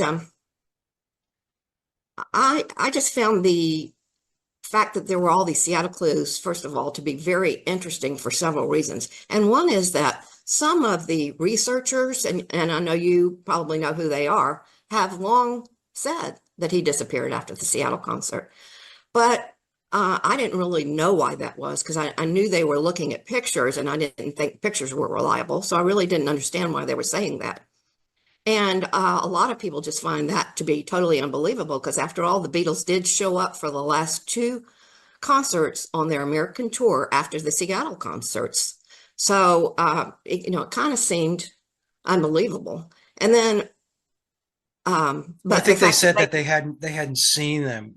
They hadn't seen Paul, I guess, when they were looking at the images after the last concert. That's right. Yeah, right. And the Seattle concerts, the last 2 were on the 25th of August, 1966. So the fact that there were people who were claiming that he had disappeared then, and the fact that there was all that photo fakery in the photos from that tour were 2 of the things that alerted me to, well, maybe there's really something to this. And if we could show that last picture, I wanted to give you an example. In all the photo fakery, all the pictures, for example, from the last 2 concerts show some evidence of fakery. And in most of the pictures, for example, on Paul, you can see some sort of crop mark or shading that's very suspicious. But I found this one picture from the Dodger Stadium. That is alleged to be Paul McCartney on stage playing at the Dodger Stadium concert, which was the second to last concert, the first one after Seattle. And I don't know if they just missed this one or just really messed up the photo fakery in this one. I don't know what happened, but I don't know who that is. I certainly don't recognize that as anything like Paul McCartney. No, So, his face looks heavy to me, like uh-huh. around the jaw and the neck area. Mm-hmm. And the eyes don't look anything like his. I don't Yeah. know what that is. Okay. So that's an interesting anomaly. And then another thing is that at the next concert, which was the final concert in San Francisco at Candlestick Park, one of the security guards gave an interview and said that a double had shown up for Paul McCartney, who was much taller than John Lennon. And as you just saw, the real Paul McCartney is not taller than John Lennon. And so this was very interesting because So who was the source? this is With the security Joey guard? Armato. Joey Okay. Armato, Okay. who was security guard on the 29th at Candlestick Park.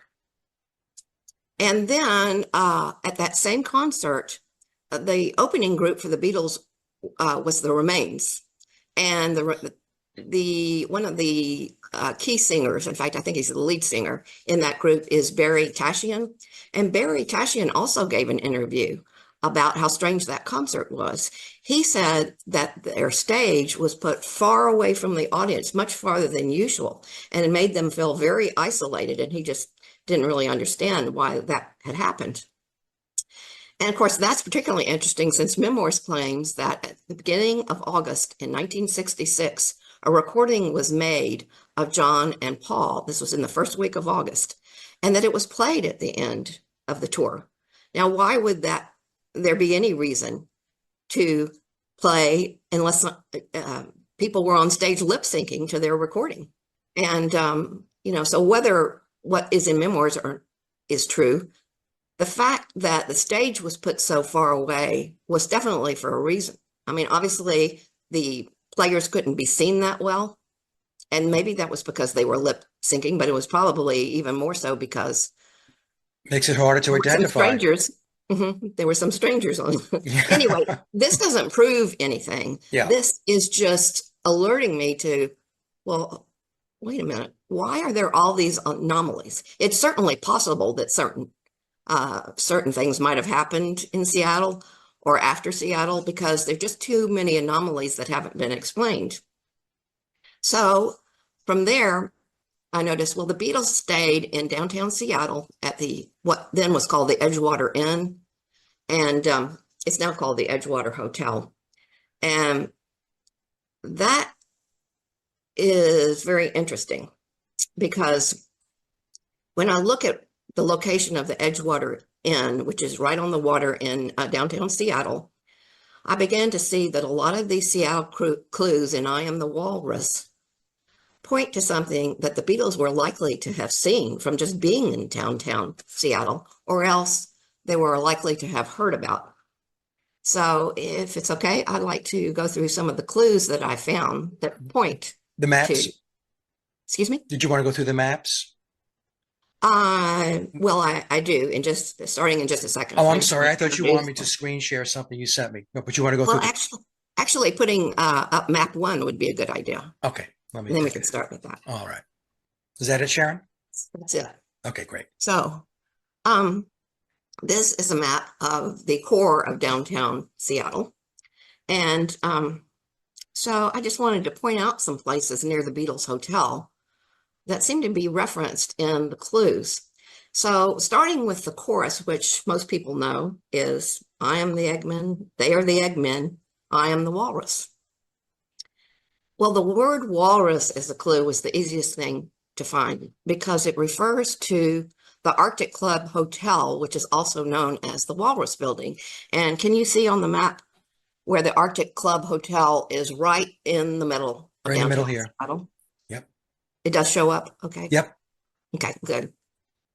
Okay, and it's referred to as the Walrus Building because the facade of the hotel is lined at the 3rd floor level with 27 terracotta walrus heads. So it's a very important landmark in Seattle. So I wondered if the Eggmen and the Eggman were nearby. And I found the Eggmen, and they show up on map 2. I found the Eggmen at 84 Pine Street at a place known as the Jim Egg Market. And what this facility was a place where the farmers from nearby chicken ranches would gather and sell their eggs. And it was a very important place in the 1960s because this was the place you went to get the freshest eggs available. It wasn't like you could just run anywhere and find the freshest eggs. So this is showing 84 Pine Street and the Jim Egg Market, which is where the eggmen would gather. So 84 Pine Street, folks, to center left. Yes. On the map. Yes.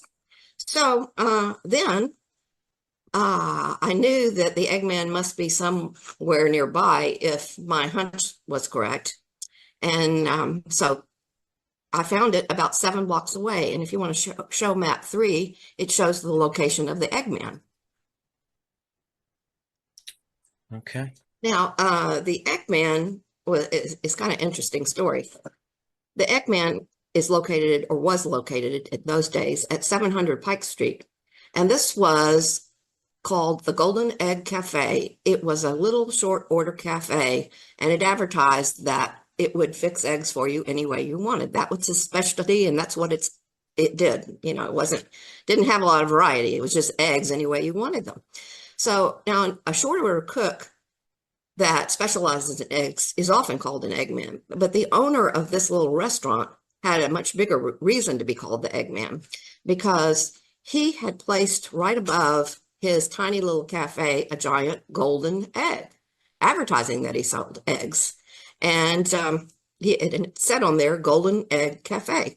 And because of the visual prominence of this huge egg on this tiny restaurant, people would see it driving around downtown, and it became a minor landmark at the time. So, and actually I reference a video of it, which so that people can see for themselves what it looked like in my book.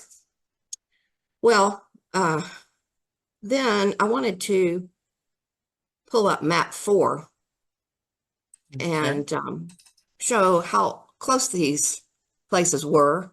The Edgewater Hotel is where the Beatles stayed. Again, it was called the Edgewater Inn, but it shows you how close the hotel on the waterfront downtown was to these little places. So with the Golden Egg Cafe and the Jim Egg Market and the Walrus Building, you've got the ingredients for the chorus to I Am the Walrus, which again is about an eggman, some eggmen, and a walrus. So I thought, well, couldn't that just be coincidence? I mean, it might seem like it at this point, but it's not, because there are so many clues pointing to locations nearby in downtown. And the next ones I found were in the bridge of the song. And you probably recall the bridge of the song goes, sitting in an English garden waiting for the sun. And then if the sun don't come, you get a tan from standing in the English rain. And just like the eggman, the eggmen, and the walrus were critical words that were forming clues as to locations, the same thing is happening in the bridge of the song. And the critical words here are English and garden and rain. Now, if you were looking at this bridge in terms of just trying to figure out the lyrics, you might think an English garden was a garden in England, or maybe an English style garden. But that's not what John's referring to. He's referring to a very specific garden in downtown Seattle, or actually it's just on the outside of downtown. And it was developed by a man named English, and it is the Carl S. English Botanical Garden. Carl S. English was the landscape architect for the U.S. Army Corps of Engineers, who developed this garden on the grounds of the Chittenden Locks when they were built in 1911. And he spent 43 years creating a fabulous garden, designing it and then tending it and replanting it over all those years. And so the next map shows you where that English garden is. There it is, right up at the top red mark. Top center, folks. Excuse me? I'm talking to the audience. I said the top center. Oh, okay. I want to point their eyes in the right direction, Sharon. Okay. So that's the English garden. Then this garden is only about 5.5 miles away from the Beatles Hotel. But if you're traveling back or forth and you get bored on this short trip, you can always stop off at a very interesting place, 2820 Thorndike Avenue West. And the next map shows that location. There it is. And so if you were bored, you can stop off here and find yourself a pornographic priestess, because this is the Horizon Lodge of the OTO. And that's why pornographic priestess is also mentioned in I Am the Walrus. Oh, okay. Okay. Let's venture on down and look at map 7, which shows the Seattle Aquarium, which is just south of the Beatles Hotel and the Eggman, and the Walrus. And the reason that we are going to the Seattle Aquarium is because this is where we can find an elementary penguin. But the elementary penguin does not refer to a penguin. The Seattle Aquarium is one of 2 places where you can see a very important bird called the tufted puffin. The tufted puffin is a bird that is known as the parrot of the sea because of its beautiful coloring during the breeding season. At least I think it's beautiful. Some people might think it's tacky, but I don't. Anyway, you can see it at the aquarium, and you can also take a boat out into the Sound, to Puget Sound and beyond, to see these beautiful birds, although they were much more plentiful back at the time that the Beatles wrote this song. But this bird is a big tourist attraction, and not just for bird lovers. It's just really an interesting and beautiful bird.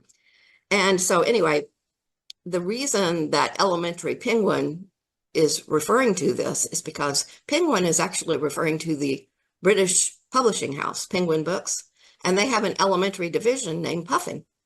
So that's elementary penguin is definitely a clue to the puffin birds that you can see on a trip to Seattle. Wow, very interesting, Sharon. Yeah. So then we go down, and I wondered about why Edgar Allan Poe shows up in the lyrics to I Am the Walrus. Yeah. And of course, like a lot of people, when I hear Edgar Allan Poe, the first thing I think of is the raven. So I began looking around Seattle for something that evoked a raven, and it wasn't hard to find. And we can find it on map 8. It is the Pioneer Square totem pole. And the interesting thing about this totem pole is it's all about the raven. It was stolen by leading citizens of Seattle from a Tlingit village in Alaska in 1899. And it was raised in Pioneer Square that year. And even though it was stolen, it became a source of pride to the citizens of Seattle. The Tlingit people, and I found at least 6 different pronunciations of this, so I'm just going to go with the one that I think is closest, which is Tlingit. And they are one of the indigenous cultures of Alaska, and they have 2 lineages. One is the raven, and one is the eagle. And this particular pole belonged to people of the raven lineage. And as such, there is a raven sitting on top of the pole, and underneath the raven are carvings that relate to 3 legends about the raven. So that was definitely why Edgar Allan Poe is in there. And then we come to Semolina Pilchard climbing the Eiffel Tower. Now, that was a very tough one to figure out, but I think I finally got it. In fact, I know I finally got it. But I had to give myself a little history lesson on Seattle in order to get it. And one of the things that I learned about, I was thinking, Seattle is such an important port city. Certainly there have to be some clues here that relate to Seattle as a port, maybe the piers or terminals or something. And so I went back and studied that, and particularly looking at Seattle in the 1960s. And I found something very interesting. I found that just south of the downtown area, there were 2 very important terminals located on the East Duwamish Riverway. And we do have a picture of that. That's map 9. And so what's so interesting is that when you see on this map, it says, let me see if I can see, 2917 East Marginal Way South. Well, that was the location in the 1960s of one of 2 terminals, and the other one was very close to it. The first terminal was the Hanford Street grain terminal. And that was important because it had grain elevators that would elevate grain and grain derivatives into storage. So this would include things like wheat and wheat derivatives, such as semolina. And of course, semolina is mentioned in I Am the Walrus. It would also include things like corn and cornflakes. And of course, cornflakes are mentioned in I Am the Walrus. And then also rice and some other items. But when these grains were being elevated into storage, and particularly some of the derivatives when they were being elevated into storage, because these old facilities were very inefficient, a lot of the time some of the product would fall loose and be blown by the wind, especially something light like cornflakes. That's why cornflakes could be found in those days in Seattle in unexpected places. And that's why John refers to sitting on a cornflake in I Am the Walrus. And so the second terminal, which is just slightly south, was the Spokane Street terminal. The two were very close together. And this Spokane Street terminal was a cold storage terminal. It was 7 stories high, and it stored ice and fish. And in addition to crab, it would store some of the very small fish like sardines or pilchard. And I did not know this, but the pilchard are considered the sardines of the Pacific Northwest. And so that's why they are in I Am the Walrus. And again, you would see if you were driving by these things being elevated into storage. And so it was kind of an interesting thing.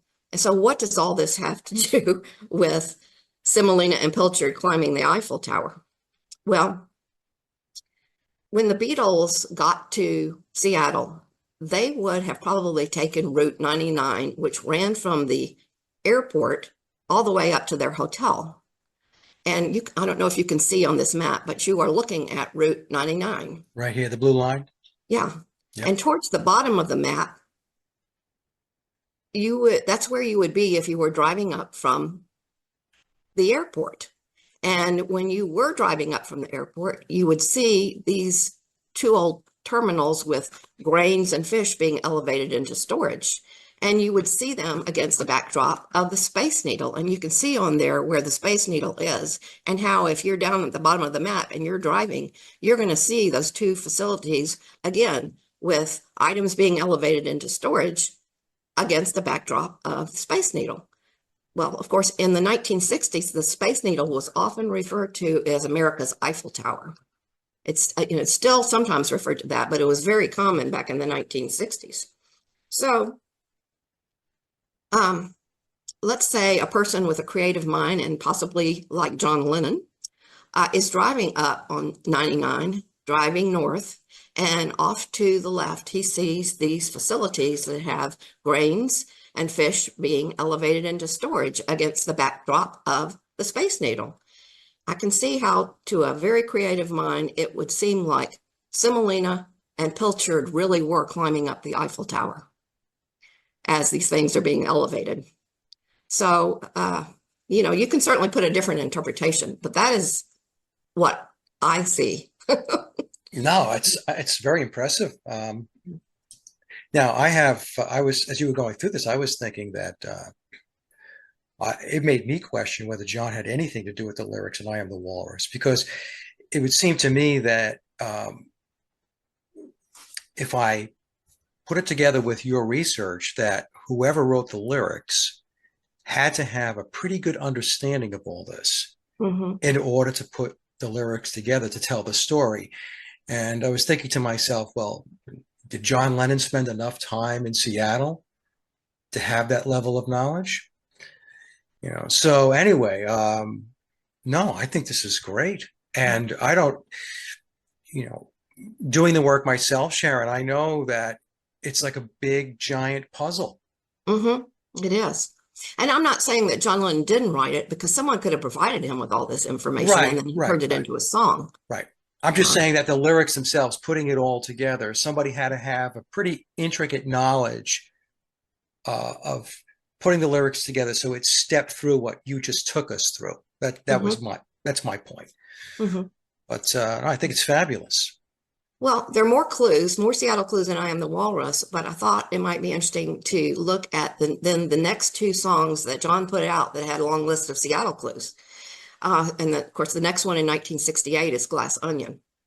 And the interesting thing about Glass Onion is that while I Am the Walrus is mentioning all these locations around Seattle, the Seattle clues that are in Glass Onion almost all refer to industries around Seattle and that area.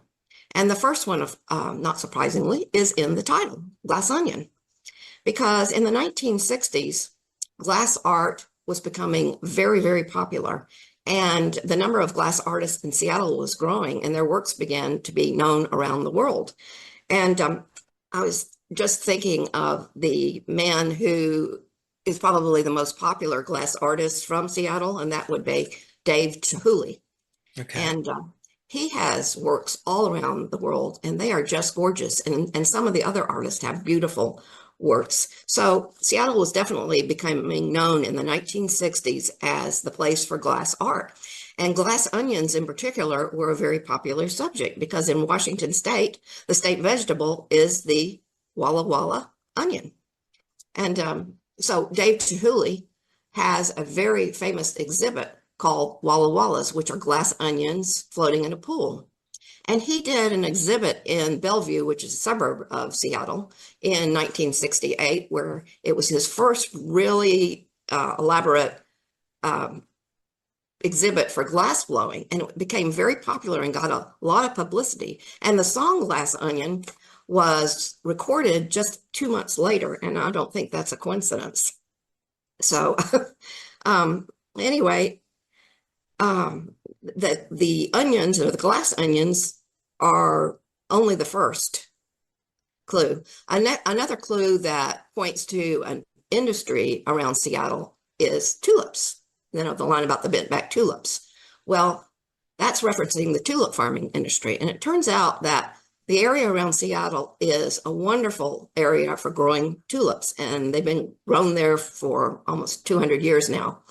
And the largest producer of tulips in the United States is just about 60 miles plus outside of Seattle, and that's in Mount Vernon, Washington.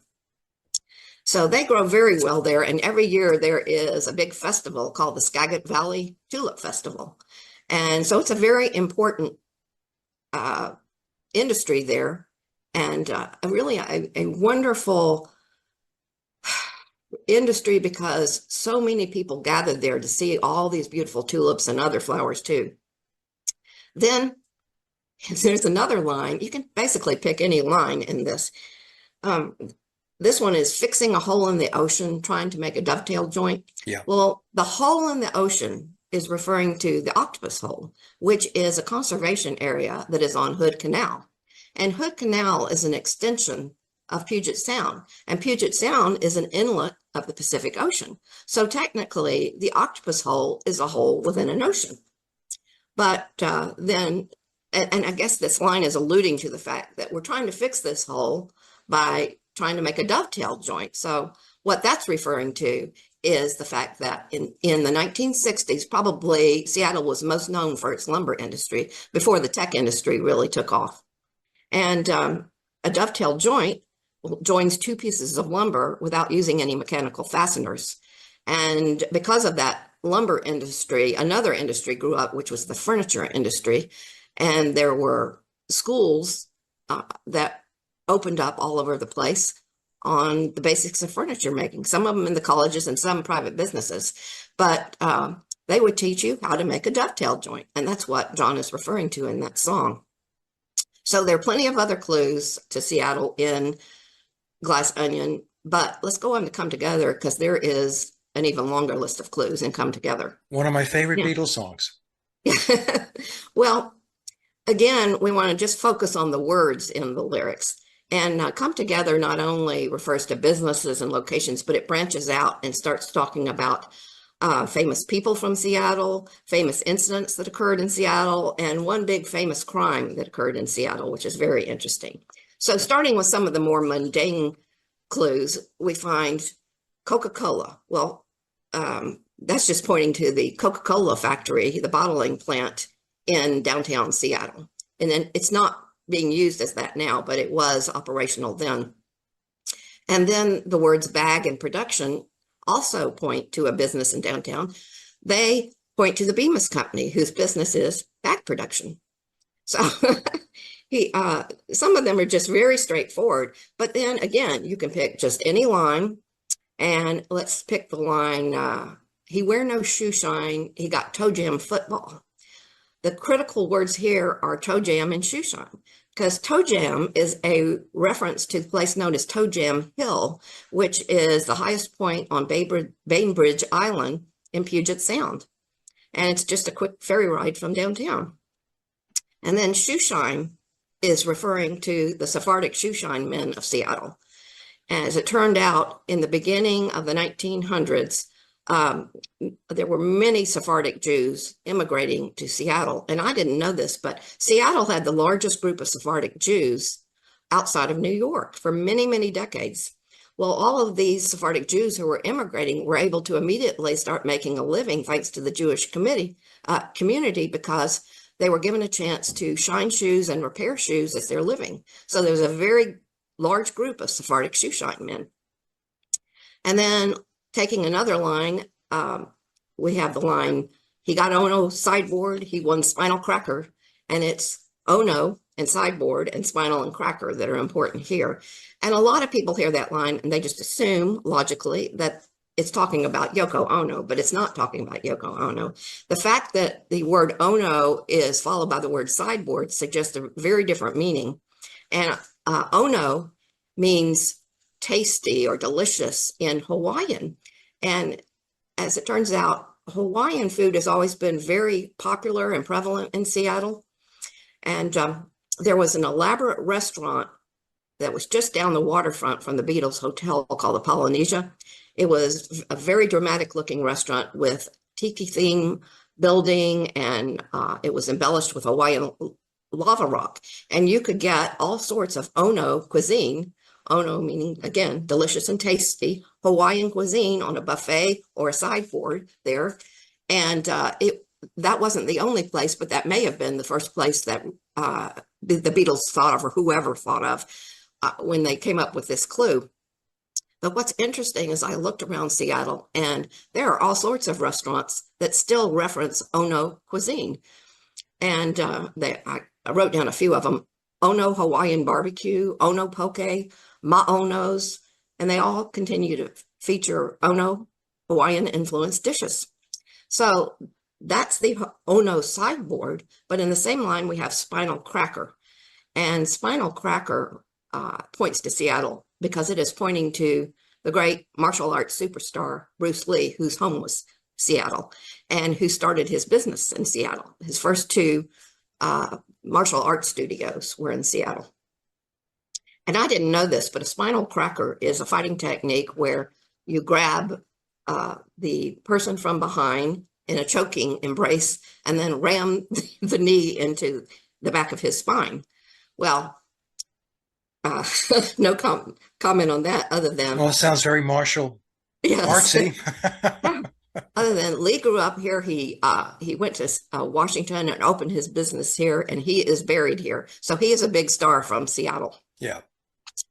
So then we come to Holy Roller, which is one of my favorites. Holy Roller is the clue that is referring to that notorious Seattle crime I mentioned. And that would be the Holy Rollers killings of 1906 in Seattle. So this is an interesting story about a man who had been working for the Salvation Army, but who had left that. And he suddenly declared himself a prophet and started a religion. I believe we've heard that story before. But this religion quickly became known as the love cult. And the reason it became known as a love cult is marriage was deemed unnecessary, and respecting anyone else's marriage vows was also deemed unnecessary. And they got their name, the Holy Rollers, by rolling on the ground in a state of ecstasy. So Craftfield attracted mostly women and girls to his cult. and they acted as brides of Christ and engaged in sexual relations with him. Well, some of these women were married, and some of the girls were very young. So needless to say, that upset the fathers and the husbands of these women and girls. And so the unsurprising result was the murder of Crefeld and also a man who was involved with it, followed by 2 suicides among the beguiled women. And this was a huge scandal at the time, as you can imagine, in 1906. But that's where Holy Roller comes from. It was the Seattle Holy Roller killings of 1906. So again, there's still more clues and come together, and that there are clues sprinkled all throughout the other songs, and I mean Seattle clues. And then there are at least 3 songs that are just one big Seattle clue. But I thought we better get on, because you can carry on with these Seattle clues for forever, it seems like. But once I realized that there were all these Seattle clues, then the next question was, okay, what do they have to do with Paul's replacement? So Sharon, just to pause for a second here. So what made you look at Seattle to begin with? Because most people would just assume that Paul died over in England, in London area. Mm-hmm. So what made you say, no, I don't think so. I'm going to go take a look on the West Coast in the United States. Well, again, I just was suddenly looking at the lyrics to "I'm the Walrus," and that was the start of it. And I kept seeing these words, and since the lyrics didn't make sense, I was just trying to make sense of the words. And then I remembered that the Space Needle was known as America's Eiffel Tower. Yeah. And I knew they weren't talking about Paris. And then the Walrus, I knew about the Walrus building, but I haven't been to Seattle since I was 15, so I really didn't know about a lot of it. There was also a third clue that tipped me off. And so that's when I started researching the other words that were in Seattle. And I thought, I wonder if these are also clues to Seattle. And that's how it got started, with the help of Glass Onion, which again also points there. So that was really it. Okay. No, I was just curious, because it's very interesting what you're laying out here. Mm-hmm. So the question then is, what all these Seattle clues have to do with Paul's replacement? Since I am the Walrus definitely indicates that he was replaced, and it must have something to do with Seattle, since that's where the song points. So since I Am the Walrus is on Magical Mystery Tour, that seemed like a good place to look next. And it turns out it was the place to look next, because Magical Mystery Tour contains an entire story of Paul's death and replacement. And that certainly wasn't obvious to me until I started getting into this. Then the later albums all have clues that retell parts of the story that are in Magical Mystery Tour, and they add a lot more detail. But Magical Mystery Tour itself is all about Paul's death and replacement. So, and I want to define what I mean when I say Magical Mystery Tour, because there is the movie Magical Mystery Tour, and it had 6 original music tracks, including 1 instrumental. And it also has a song sung by Billy and his former band, the Bonzo Dog Doodah Band, called Death Cab for Cutie, which is a very important song in this story. And then the other songs are Magical Mystery Tour, the song, I Am the Walrus, Blue Jay Way, and Fool on the Hill, and Your Mother Should Know, and then the instrumental track Flying. But when the American album was released, they added 5 songs to the 6 original tracks, and they did not include Billy's song Death Cab for Cutie. So the ones that they added were added for a very important reason, because they tell critical parts of the story. And those are Strawberry Fields Forever, and Penny Lane, and Hello Goodbye, and All You Need Is Love. And let's see what the other one was. It was Baby You're a Rich Man. So the movie, and then the extra songs that are on the album. And then there are 6 music videos associated with songs from Magical Mystery Tour. And those are I Am the Walrus, Death Cab for Cutie, Fool on the Hill, Strawberry Fields Forever, Penny Lane, and Blue Jay Way. And those videos are very important. And the final thing that I include when I am talking about Magical Mystery Tour is the album cover and the booklet that was inserted into it, because all of this material is just overflowing with clues that tell the story. And it all has to be considered together in order to get the full story. Everything that's there is essential to the story. So it's important also to emphasize that while the film and the music videos contain special clues and they help explain the songs, the visual clues that are in these videos are actually the most explicit clues. So they are very important. You cannot solve this without looking at these 6 videos. Just another thing that I wanted to point out is, just like Memoir says that the Beatles songs have multiple layers of meaning, this movie has multiple layers of meaning. And as you know, I don't know if you have seen the Magical Mystery Tour movie anytime recently. I certainly hadn't. It's been a long time. I went back and watched it because it's not one of my favorite movies to watch. No, I thought it was boring. The first time I saw it, I thought it was very boring. And apparently a lot of other people did too. And that's why it was a commercial failure, even though the soundtrack was a big success. Yeah. But then I began to realize that the reason it's kind of boring is that, just like I Am the Walrus doesn't make sense, but it's because it's a huge collection of clues. It's the same is true of the entire Magical Mystery Tour movie. And on the surface, it tells what Billy describes in Memoirs as the cover story, or at least one version of the cover story. And Billy claims that it takes viewers on a bus tour to a site in London where Paul died in a fiery automobile accident back in 1966. And you know that story very well. That would be on September 11th in the evening. And he admits in the book that that's just a cover story. And the cover story was obviously put out because even though the public was supposed to believe that Paul was still alive, the people who knew Paul personally would have known that that wasn't Paul. Right. Somebody was impersonating him and something had to happen to him. So they needed a cover story so that they could pretend that what happened to Paul was something benign. It was just an accident and nothing else. And so on the surface level, Magical Mystery Tour does begin to tell this cover story, or seems to be telling the cover story. And it does show that that the Beatles and their gang take a bus tour to this place where Paul supposedly died in this car crash in London. And it was on the outskirts, the Dewsbury Road, right? Or at least at the outskirts at that time. And so that he appears to be telling the truth, that that's what it's meant to say on the surface. But beneath the surface, the clues tell a completely different story.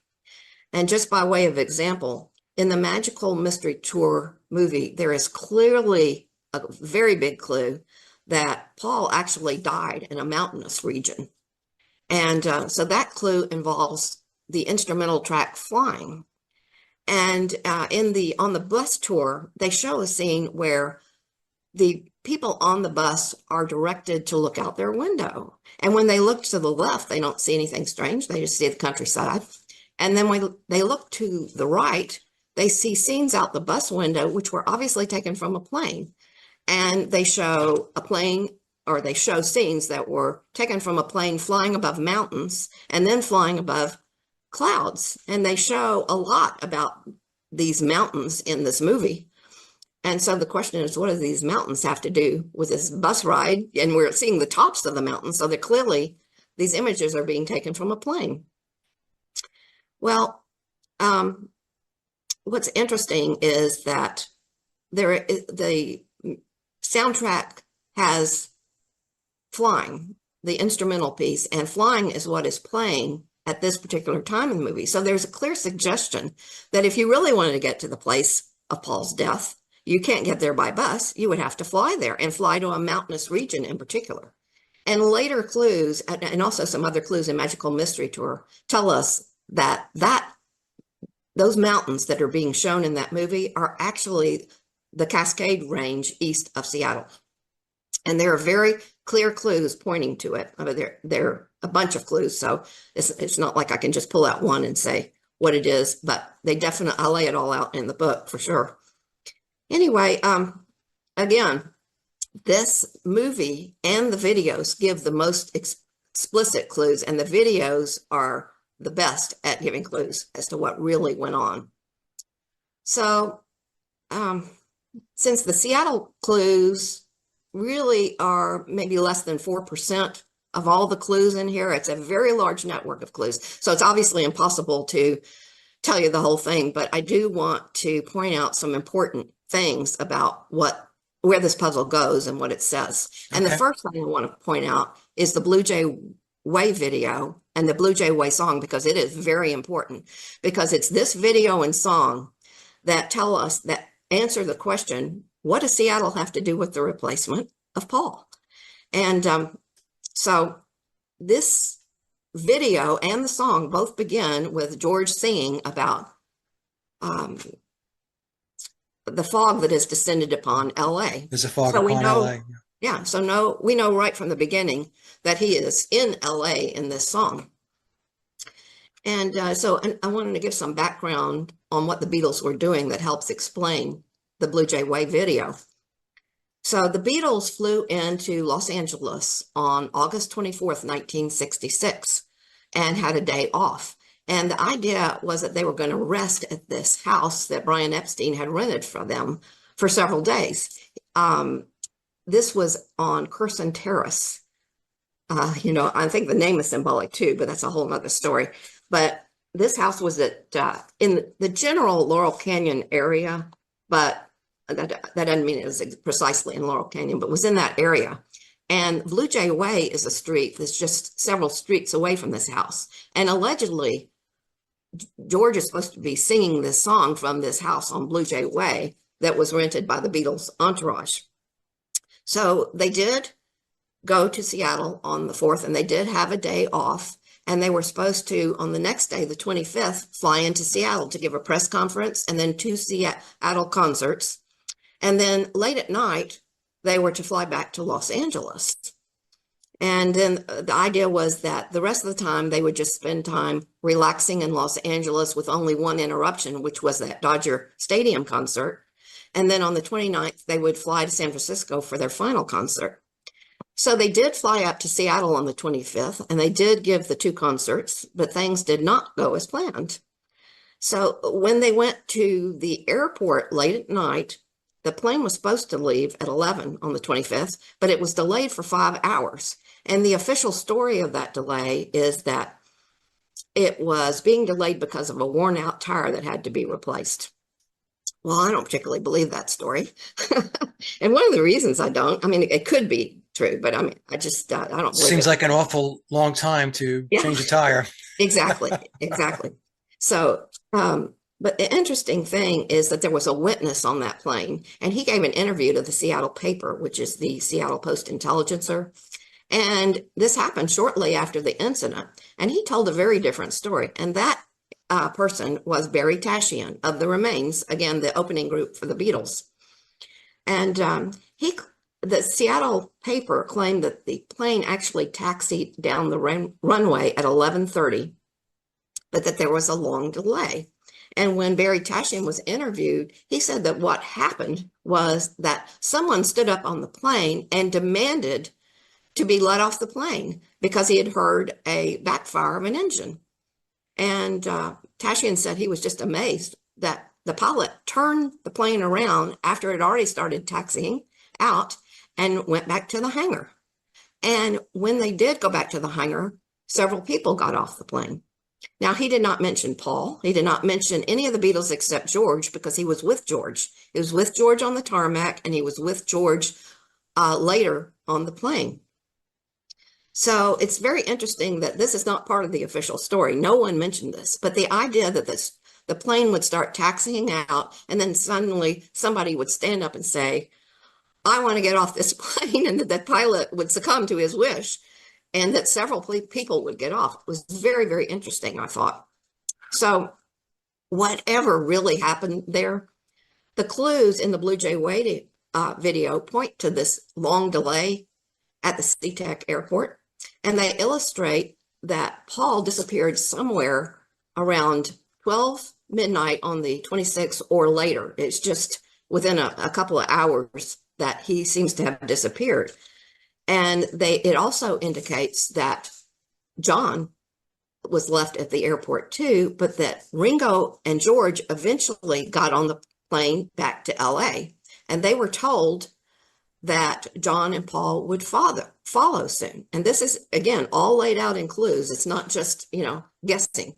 So Sharon, just my own edification. So what do you think actually happened? Why did the plane come back to the hangar? Why did it stop taxiing and turn around? It's possible, since it didn't start taxiing till 11:30, that they and the paper definitely indicated that all 4 Beatles were on the plane. Yeah. Now, it's possible that what happened, since it was 11 o'clock flight, is that they were deliberately delaying for a while so that people really wouldn't be aware of what was happening. There were always fans around, and if once the plane taxied out, they couldn't necessarily see what was going on or know what was going on. And they could have, but that was one way to obfuscate, was just to wait a long time, and eventually people give up or they don't pay attention.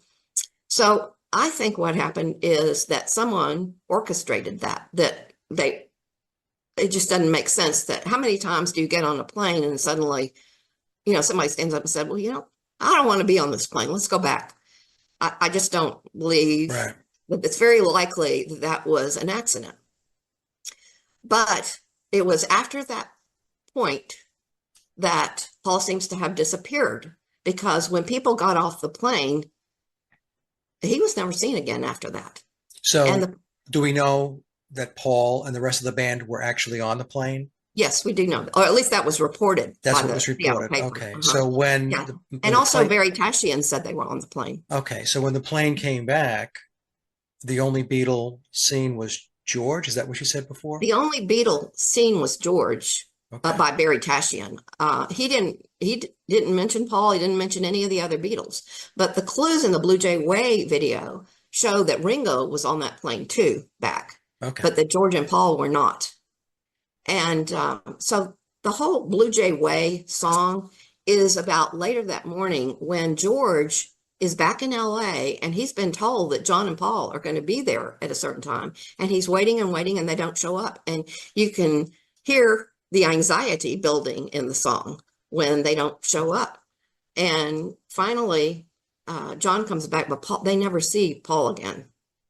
So that's what the whole Blue Jay Way setup is. It's telling you that that's where Paul disappeared. And John doesn't come back right away either. It's not clear exactly when, but he was definitely there with Paul during the next couple of days. So anyway, this video doesn't end there. It also makes it clear that Paul was taken, that he was killed in a satanic sacrifice, and that he was replaced by Billy. And they actually show Billy, not some caricature. They definitely indicate that it was Billy that replaced him. Now, they say this in they're kind of explicit clues, but they're not real detailed. But what happens is that in the later videos and in later clues from other albums, they get much more explicit about exactly what happened. And they talk about all sorts of things, about who he was with and where he was. And they take you on an odyssey around Washington State.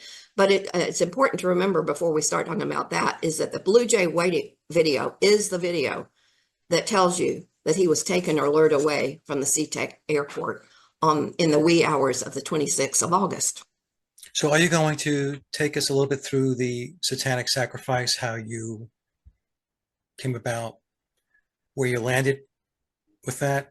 Because some people, will still say it's a car crash. Exactly. And as soon as you start talking about rituals and the occult, a lot of people just check out. So I was wondering if you can explain that a little bit more. Well, there are 3 videos that actually show a demonstration of a satanic sacrifice. The first one is Blue Jay Way, where they sacrifice a cello. And then there's Strawberry Fields Forever, where they sacrifice a piano. And then the Death Cab for Cutie video shows a lot of detail that is more specific, and that it definitely indicates that this is a sacrifice performed by Satanists of the Aleister Crowley variety. And actually, there is Aleister Crowley symbolism all throughout the Blue Jay Wave video, too. It's kind of long and detailed and hard to describe, just talking to you. And I have 3 complete chapters on this, so on these 3 songs and the 3 videos that show these sacrifices. But clearly, the cello and the piano are metaphors for Paul, because they're both completely destroyed. And there are elements of ritual, like in the Strawberry Fields Forever video, they show kettle drums and a lot of other details that let you know that this is ritual and that it is satanic. So I could go a lot further with that, but That's okay. That's okay. I Yeah. just wanted to cover the basics, and if we get around to it, maybe later on we could talk a little bit more about it. Right, because the book does go, my book does go into a lot of detail about what all this means and what these specific clues are. Okay, and I'll have the link, folks, to the book down below in the description box, so I highly recommend that you read it. Mm-hmm. So what's interesting is the clues indicate that he actually, even though he was taken in the wee hours on the 26th of August, that he actually wasn't killed until the 28th at dawn. And so the clues will tell you all that he was doing, who he was with. But what's really interesting is then they take you on an odyssey all around Washington State to different locations that played a role in the story of his death and replacement. And again, just everywhere you go, there is Aleister Crowley symbolism. So there's no question that the Satanists involved were of that variety. So the first place that the clues take you after he is taken, and after they explain what he's been doing, and they explain all about, they flew in a woman from Liverpool to entertain him, among other things. So the first different location that they point to is the place where he was actually murdered, where the ritual sacrifice took place. And what's interesting is that when you take some of these clues and put them together, they give you specific driving instructions on how to get to this place. And then they point to different landmarks around the place so you can make sure that you don't miss it. They apparently want to make sure you don't miss it if you are this far in the puzzle. And then you'll know everywhere you go that you're in the right place, because every important place in this story has very critical symbolism and or a highly meaningful name associated with it. So the clues that lead you to the place that he was killed lead you to a very specific place on the edge of the Cascade Mountains. And just to give you an example of the Crowley symbolism around this, the song Fool on the Hill. Right. Fool on the Hill is a big piece of Crowley symbolism. Fool on the Hill is about what Billy is doing immediately after the sacrifice, because he apparently was there according to the clues and also according to the word stacking code in memoirs.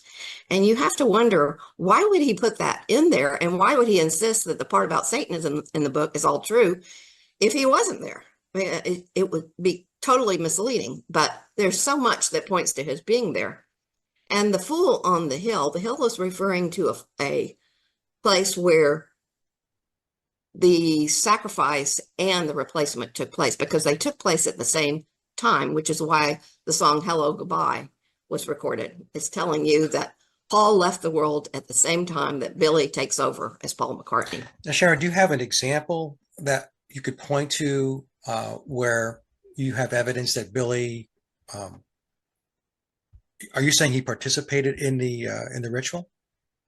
Well, actually, in the book, I talk quite a bit about this, and the first thing I do is point to some of the word stacking code. Would you like me to pull out the chapter and I can look at that? Yeah, if you'd like. I'm just curious. Because I'm not calling it evidence. I'm saying that Billy himself is pointing to that in this book, and that, or Thomas Hugh Harriet, but allegedly based on it, And then that the clues are indicating he's there. So, and it's kind of hard to explain without explaining all the clues. And I know we don't have time for that, but No, I was just wondering if you had a quick example, something you could point to. Yeah. Yes, here it is. It's in chapter 14. In that chapter, the first thing I talk about is the Death Cab for Cutie video. And there is a Billy-like character. It looks like it really is Billy, but he's got white on his face. So I just say Billy-like character. And he is dressed in a black ritual robe of the type that is used in Thelemic ritual magic. And so I point that out, and that he is shown playing chess with the cute beetle, Paul, who is the cutie in Death Cab for Cutie. And it shows him making a final move and then smiling like he has won. And in this video, Paul is shown decapitated. We see the headless person with the head sitting on the table. Which video was this? This is the Death Cab for Cutie video. Okay, got it. Okay. Some of these videos have very explicit clues.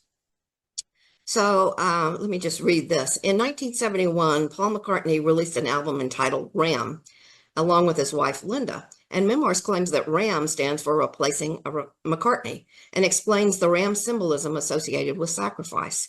In the book, when William explains his use of the symbolism of the Ram, encoded into his explanation are the words, "I use the symbol to represent Paul and the shepherd. Paul is the ram who was sacrificed, and William is the surviving ram, but he is also the shepherd." Then encoded into the book is the following message, which is William or Billy's explanation of this. "By now you know about the ram to be sacrificed in the hands of the shepherd." And he's clearly saying that he is the shepherd. So it sounds like what he's saying is that Paul was sacrificed in his hands. And how could he be, then I asked, how could he be sacrificed in William's hands if William was not involved in the ritual? This just can't be dismissed out of hand, since Memoirs specifically emphasizes that the part about Satanism in the book is the truth. So if William wasn't involved in the ritual, why has he allowed these memoirs to suggest otherwise? And I ask, was he forced to participate? I actually think that's probably very likely. Okay. So, but then I go on to explain that these clues actually back up what he is saying in word stacking code in the book. That when he says that he is the shepherd and Paul is the ram who was sacrificed, and that the ram to be was sacrificed in the hands of the shepherd. So, you know, it's very gruesome. And some of these clues, especially the song Savoy Truffle, have some very gruesome clues. And I put them in a separate appendix for people who didn't want to read it. But there is ritual sacrifice, all satanic sacrifice all over these songs and videos, especially the videos. Yeah, whenever I talk about the occult with the Beatles, I forewarn my audience that this story has very, very dark elements. Yes, it's very grim. It's very difficult for people to get their heads wrapped around, because of 60 years of the official story around the Beatles. When you start talking about occultism and rituals and Satanism, they just cannot, they just step back, they recoil from it. And, the puzzle starts out, it almost seems fun. I mean, you're finding all these Seattle clues, right? And you find clues to other parts of Washington too. And it almost seems just like an innocent puzzle until you really get into it. And the clues take you to the murder of Paul McCartney in a very, very tragic situation. So you don't believe that he was just replaced. You believe that? Absolutely not. Okay.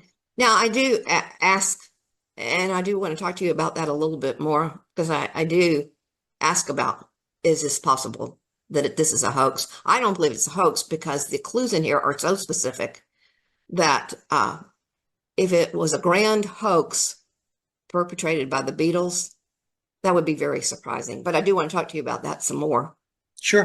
Yeah, I don't believe it's a grand hoax. As far as the story or the premise that Paul was replaced, he was absolutely replaced. Yeah, there's no question that he was replaced. Right.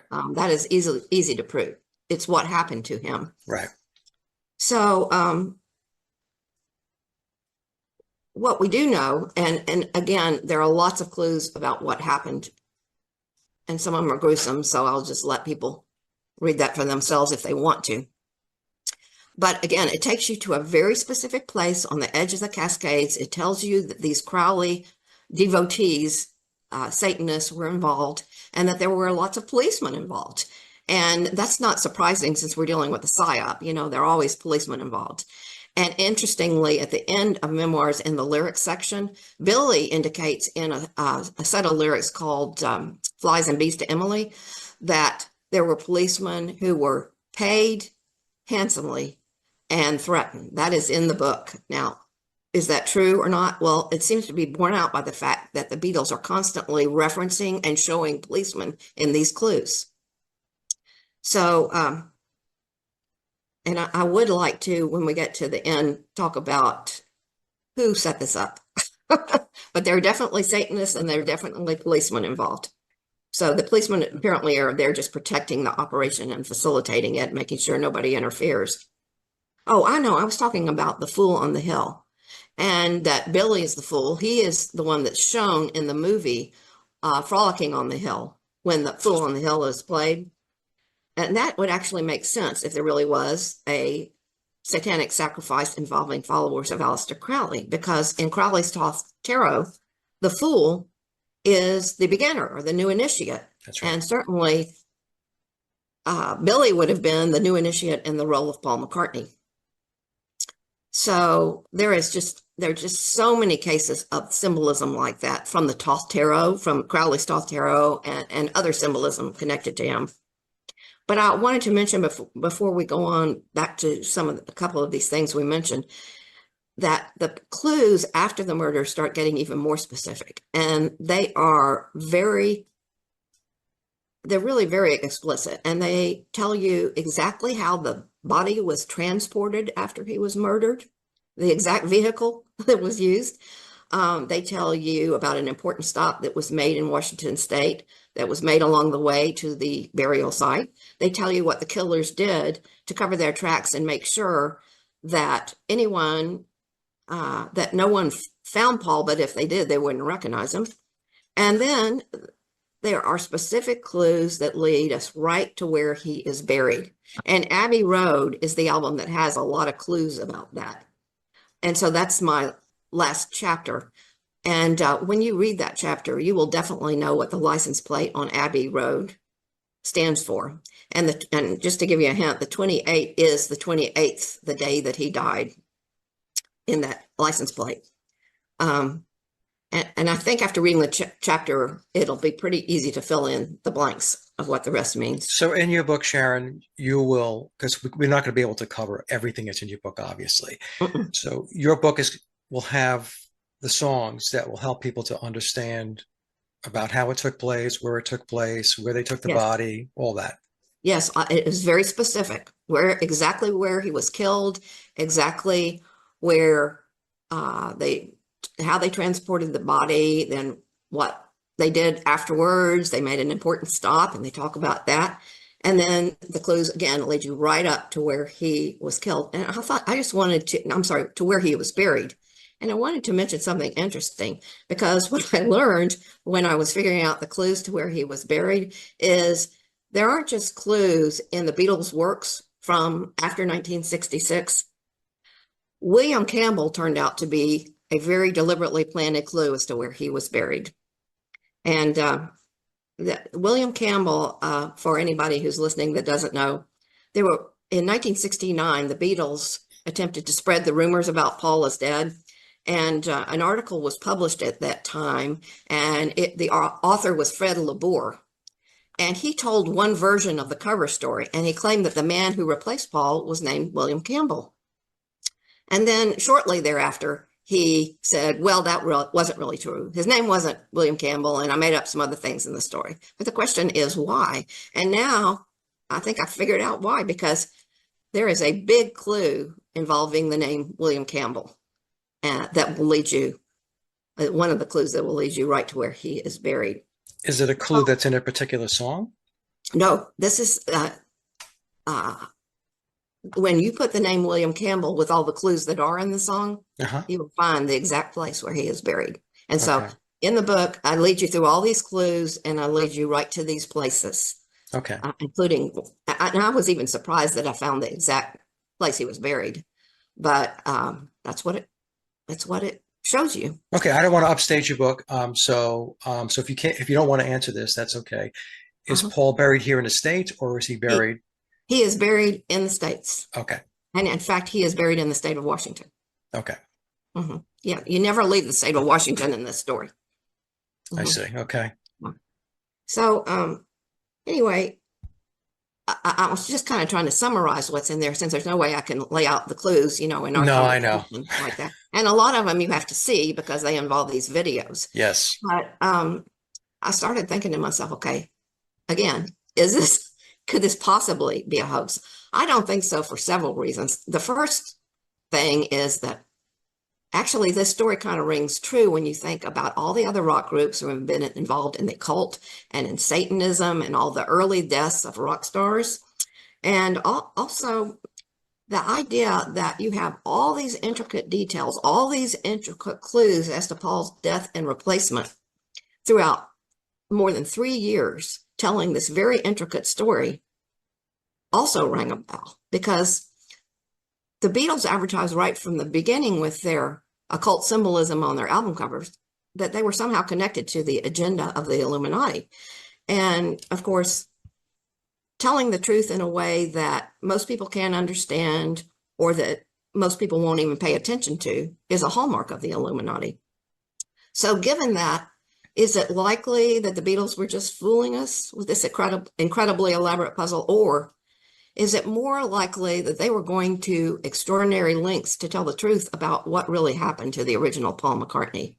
And I think that what they were doing was just putting the truth in plain sight.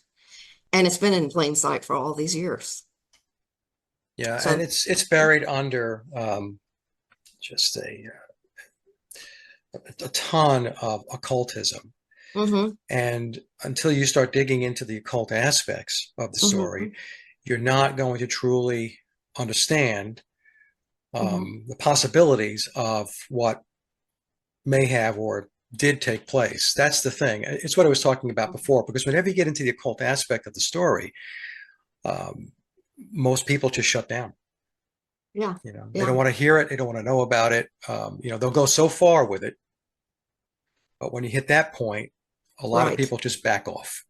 That's right. Well, when I start going through these clues and I keep explaining over and over again all these different clues that point to Aleister Crowley and to satanic sacrifice, because I mean, obviously we couldn't go into them here, but there are chapters that are just exposing all of this.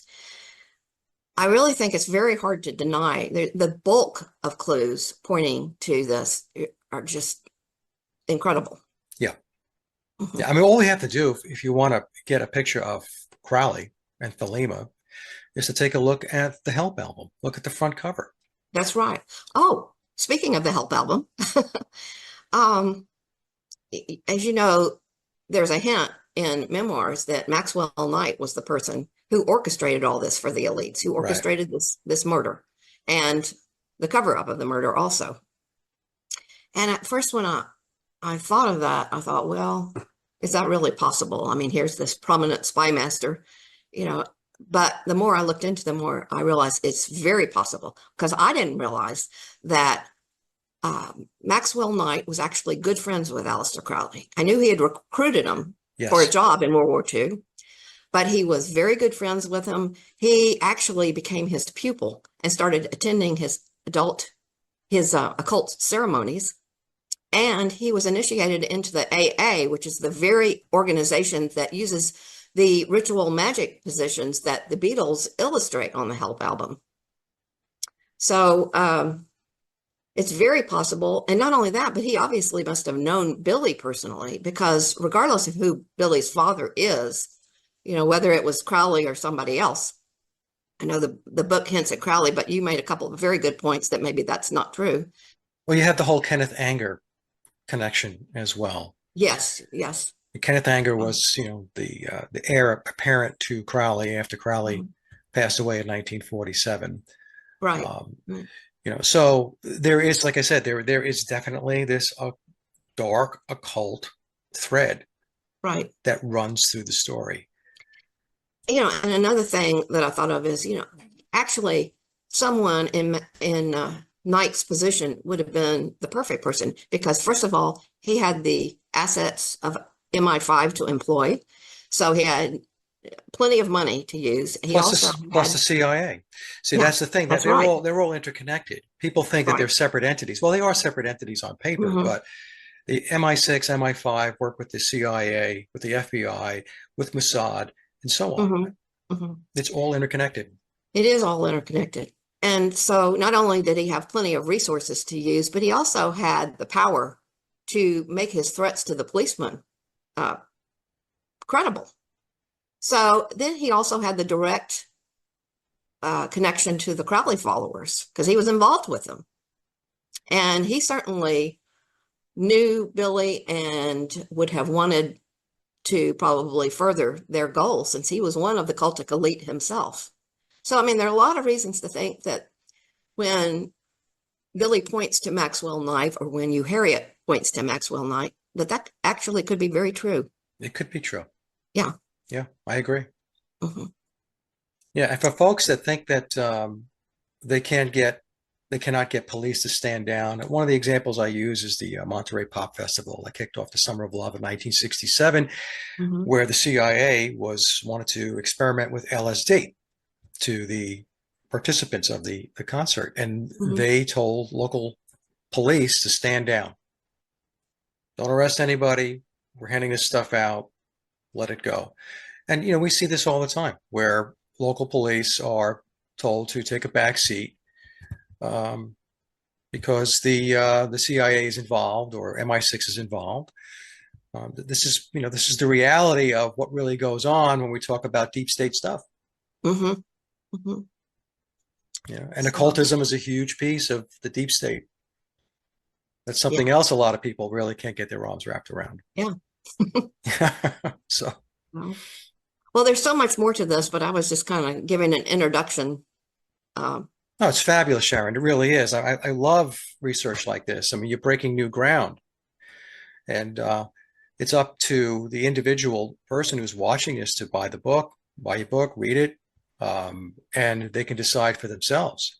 But, one thing I've learned with this conspiracy is you got to be careful when you make very definitive types of statements. Right. Because new information can come about tomorrow.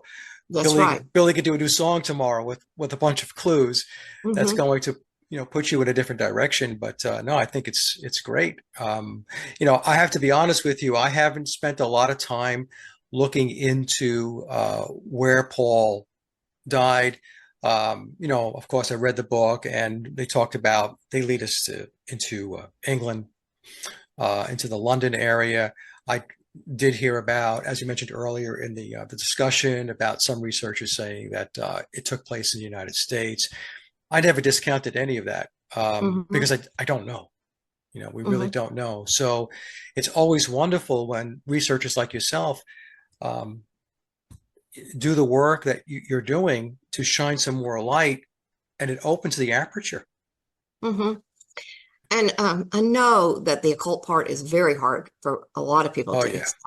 But one of the interesting things in these videos is they're constantly showing Aleister Crowley symbolism, but they are showing it specifically in connection with these images that show sacrifice. And for example, in the Blue Jay Wave video, during the scenes during the sacrifice and replacement, John is wearing this giant sunflower around his neck. And if you didn't realize what that symbolized, you'd think, this is just crazy. I mean, why is he wearing this? But the giant sunflower is pointing to the sun card in the Thoth Tarot. And that is very important because the meaning of that card, it can symbolize sudden death, which of course is Paul's death, but it can also symbolize the gain of riches and fame, which of course was what was happening to Billy. And so throughout that, you see incidents of that, and it keeps hammering, so that even though it's very hard to believe when you first start out, it just keeps being hammered over and over that this was ritual sacrifice related to Crowley Satanists. It is disgusting, don't get me wrong. No, I'm not pleased with it, but. Well, let me ask you this question. When some people will, well, not some people, a lot of people ask the question when they start looking into the conspiracy, they'll say, well, are you saying that the rest of the Beatles just went along with this? So when you get that question, I'm sure you've gotten that question. What's your answer? Well, first of all, the people controlling the Beatles were obviously very powerful. And when they saw what they had done to Paul, they certainly realized what could happen to them. But I do go into, in the book, what happened to John afterwards, because he seems to have fallen apart, which is why we suddenly saw all these impersonators of John afterwards, you know, the one with the hook nose and all these different noses that show up on John. Yeah. But he was obviously devastated. And there was, Yoko Ono was brought in to control him. There's no question about that. I do go into that in the book, and he was controlled by using heroin, which is just a terrible thing. And in one of George Harrison's later songs, he talks about how they just treated him like a dog. It was a tribute song that I think it was in 1981. I've forgotten the title of it, but I do have it in the notes in the book. And he talks about how they just treated John horribly, like a dog. I mean, there's no question. He was controlled, he was threatened. And I think the reason that George, who was Paul's other real close friend from childhood, the reason he survived is that he left, and he was very involved with religion, and he just flew the coop afterwards for a while. And so I think that's how he survived. And of course, Ringo, poor thing, he went in, he was drinking heavily and went into rehab, but it must have been very terrible. But if you look at what they say afterwards, they make a lot of references to how miserable they are. And of course, Ringo wasn't the close friend that George and John had been. I mean, he was a friend, certainly, but he didn't have that long history. Clearly, if George had not had the religious aptitude, I should say, I mean, he was using that to help himself deal with this, because he was brokenhearted, and you can see it not only in the songs that he wrote, but when he was with the Beatles, but in later songs. And in those later songs, John and George and even Billy put all sorts of clues to continue this story. I mentioned a few of them, but what do you think of John Lennon's song, How Do You Sleep? Because that's the quintessential Paul is Dead song. He just laid it all out. I'm glad he wrote it. I'm very glad. I know that people got upset over it, but I'm so glad, because he was just telling the truth. I mean, he just, and I believe that one of the reasons that he wrote that is not just because Billy seemed to be controlling everything after the murder of Paul, but that it's like, okay, wait a minute. You went along with this. How could you go along with this? Because I don't think John willingly went along with this. I think the evidence shows, just as you were saying, that he was under a mind control program, which I know also sounds ridiculous to people until they get into it and study what was going on with the Beatles. Yeah, I talked about the possibility of all of them being in mind control programs early on. Mm-hmm. And like you said, a lot of people don't want to hear that either. But Mm-hmm. The Beatles were a deep state operation. And whenever you're a deep state operation, there's all kinds of stuff that goes on that's nasty. Mm-hmm. Plain And and they simple. all knew they would be killed if they talked about it. There was no question about that.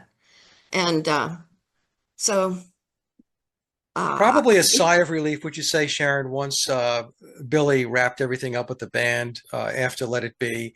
Absolutely. There had to be a moment where they all said, you know what, Mm-hmm. I'm really glad that this is done. Yeah. And all three of them gave indications in the things that they said that was the case, that they were very glad to be out of it. And who wouldn't be? I mean, it had been this beautiful thing that just got blown up, and they were all terrorized. Yeah, it was interesting. I did some commentary on Peter Jackson's documentary on Let It Be. And there was a scene in there I remember where they were in the studio and Billy's talking to them. And he's talking in terms of taking the band forward. And what I remember, it's very, very clear in my mind, as he's talking, the other three don't say a word. Mm-hmm. In other words, what's implied is we're not going forward. Mm-hmm. We're done. We're Right. done. Mm-hmm. So, look, just is there anything else you wanted to finish up with? Because it's been a fascinating discussion. I've enjoyed it tremendously. Oh, just enjoyed being with you. I've been a fan of your videos for a long time. Well, thank you.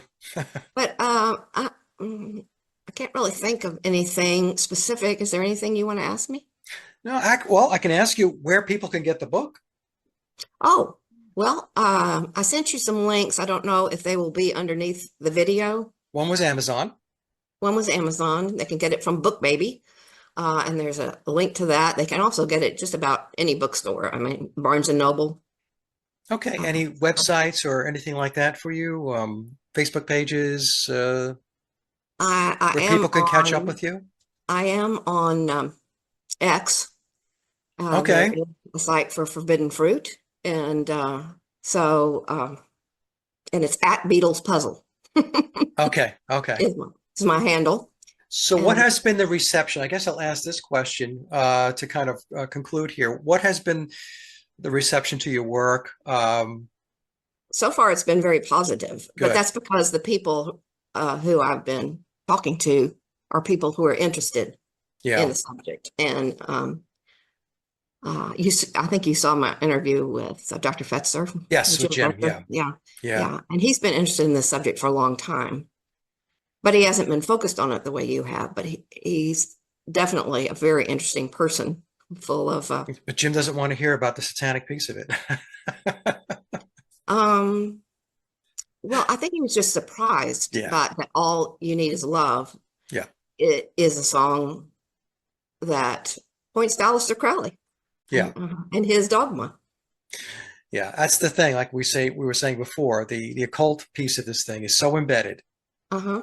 It's rooted into the conspiracy, into the story. So if you don't really understand it or try to understand that stuff, then you're going to be surprised a lot. Yeah. You know? But if you keep an open mind, regardless of what you think about that part of it, this puzzle takes you to precise places. And so you can know exactly what happened, at least the Beatles version of what happened to Paul McCartney, to the original. Okay, so folks, I highly recommend Sharon's book, Forbidden Fruit, Solving the Hidden Puzzle in the Beatles Works from the Psychedelic Era. And I've got my copy of it. And as I promised Sharon, I will read it. I have it in the queue. Right now, I'm actually reading a book, another John Coleman book on the Club of Rome. So as soon as I get through that, then I'll get to your book. He is such an interesting character. Yeah, he is an interesting character. There's some people have there's pros and cons based upon what people hear or what they want to believe about him. But there's one thing that that I fall back on is his books are very good. And what I've said to people is read his books. And once you read his books, then tell me where he got it wrong. He got a whole lot more right than he got wrong. And so that's kind of my barometer. But in any case, Sharon, I want to thank you so much for coming on the show. It's been an absolute pleasure. Oh, it's been a pleasure for me. And after you read the book, don't hesitate to email me if there's a question or anything. Sure, absolutely. Or comment. Yep, I will do that, and I will read the book. I promise you. Okay, so with that, Sharon, thank you so much. Hang on for a second here. Let me stop the recording, and I'll catch up with you after the show.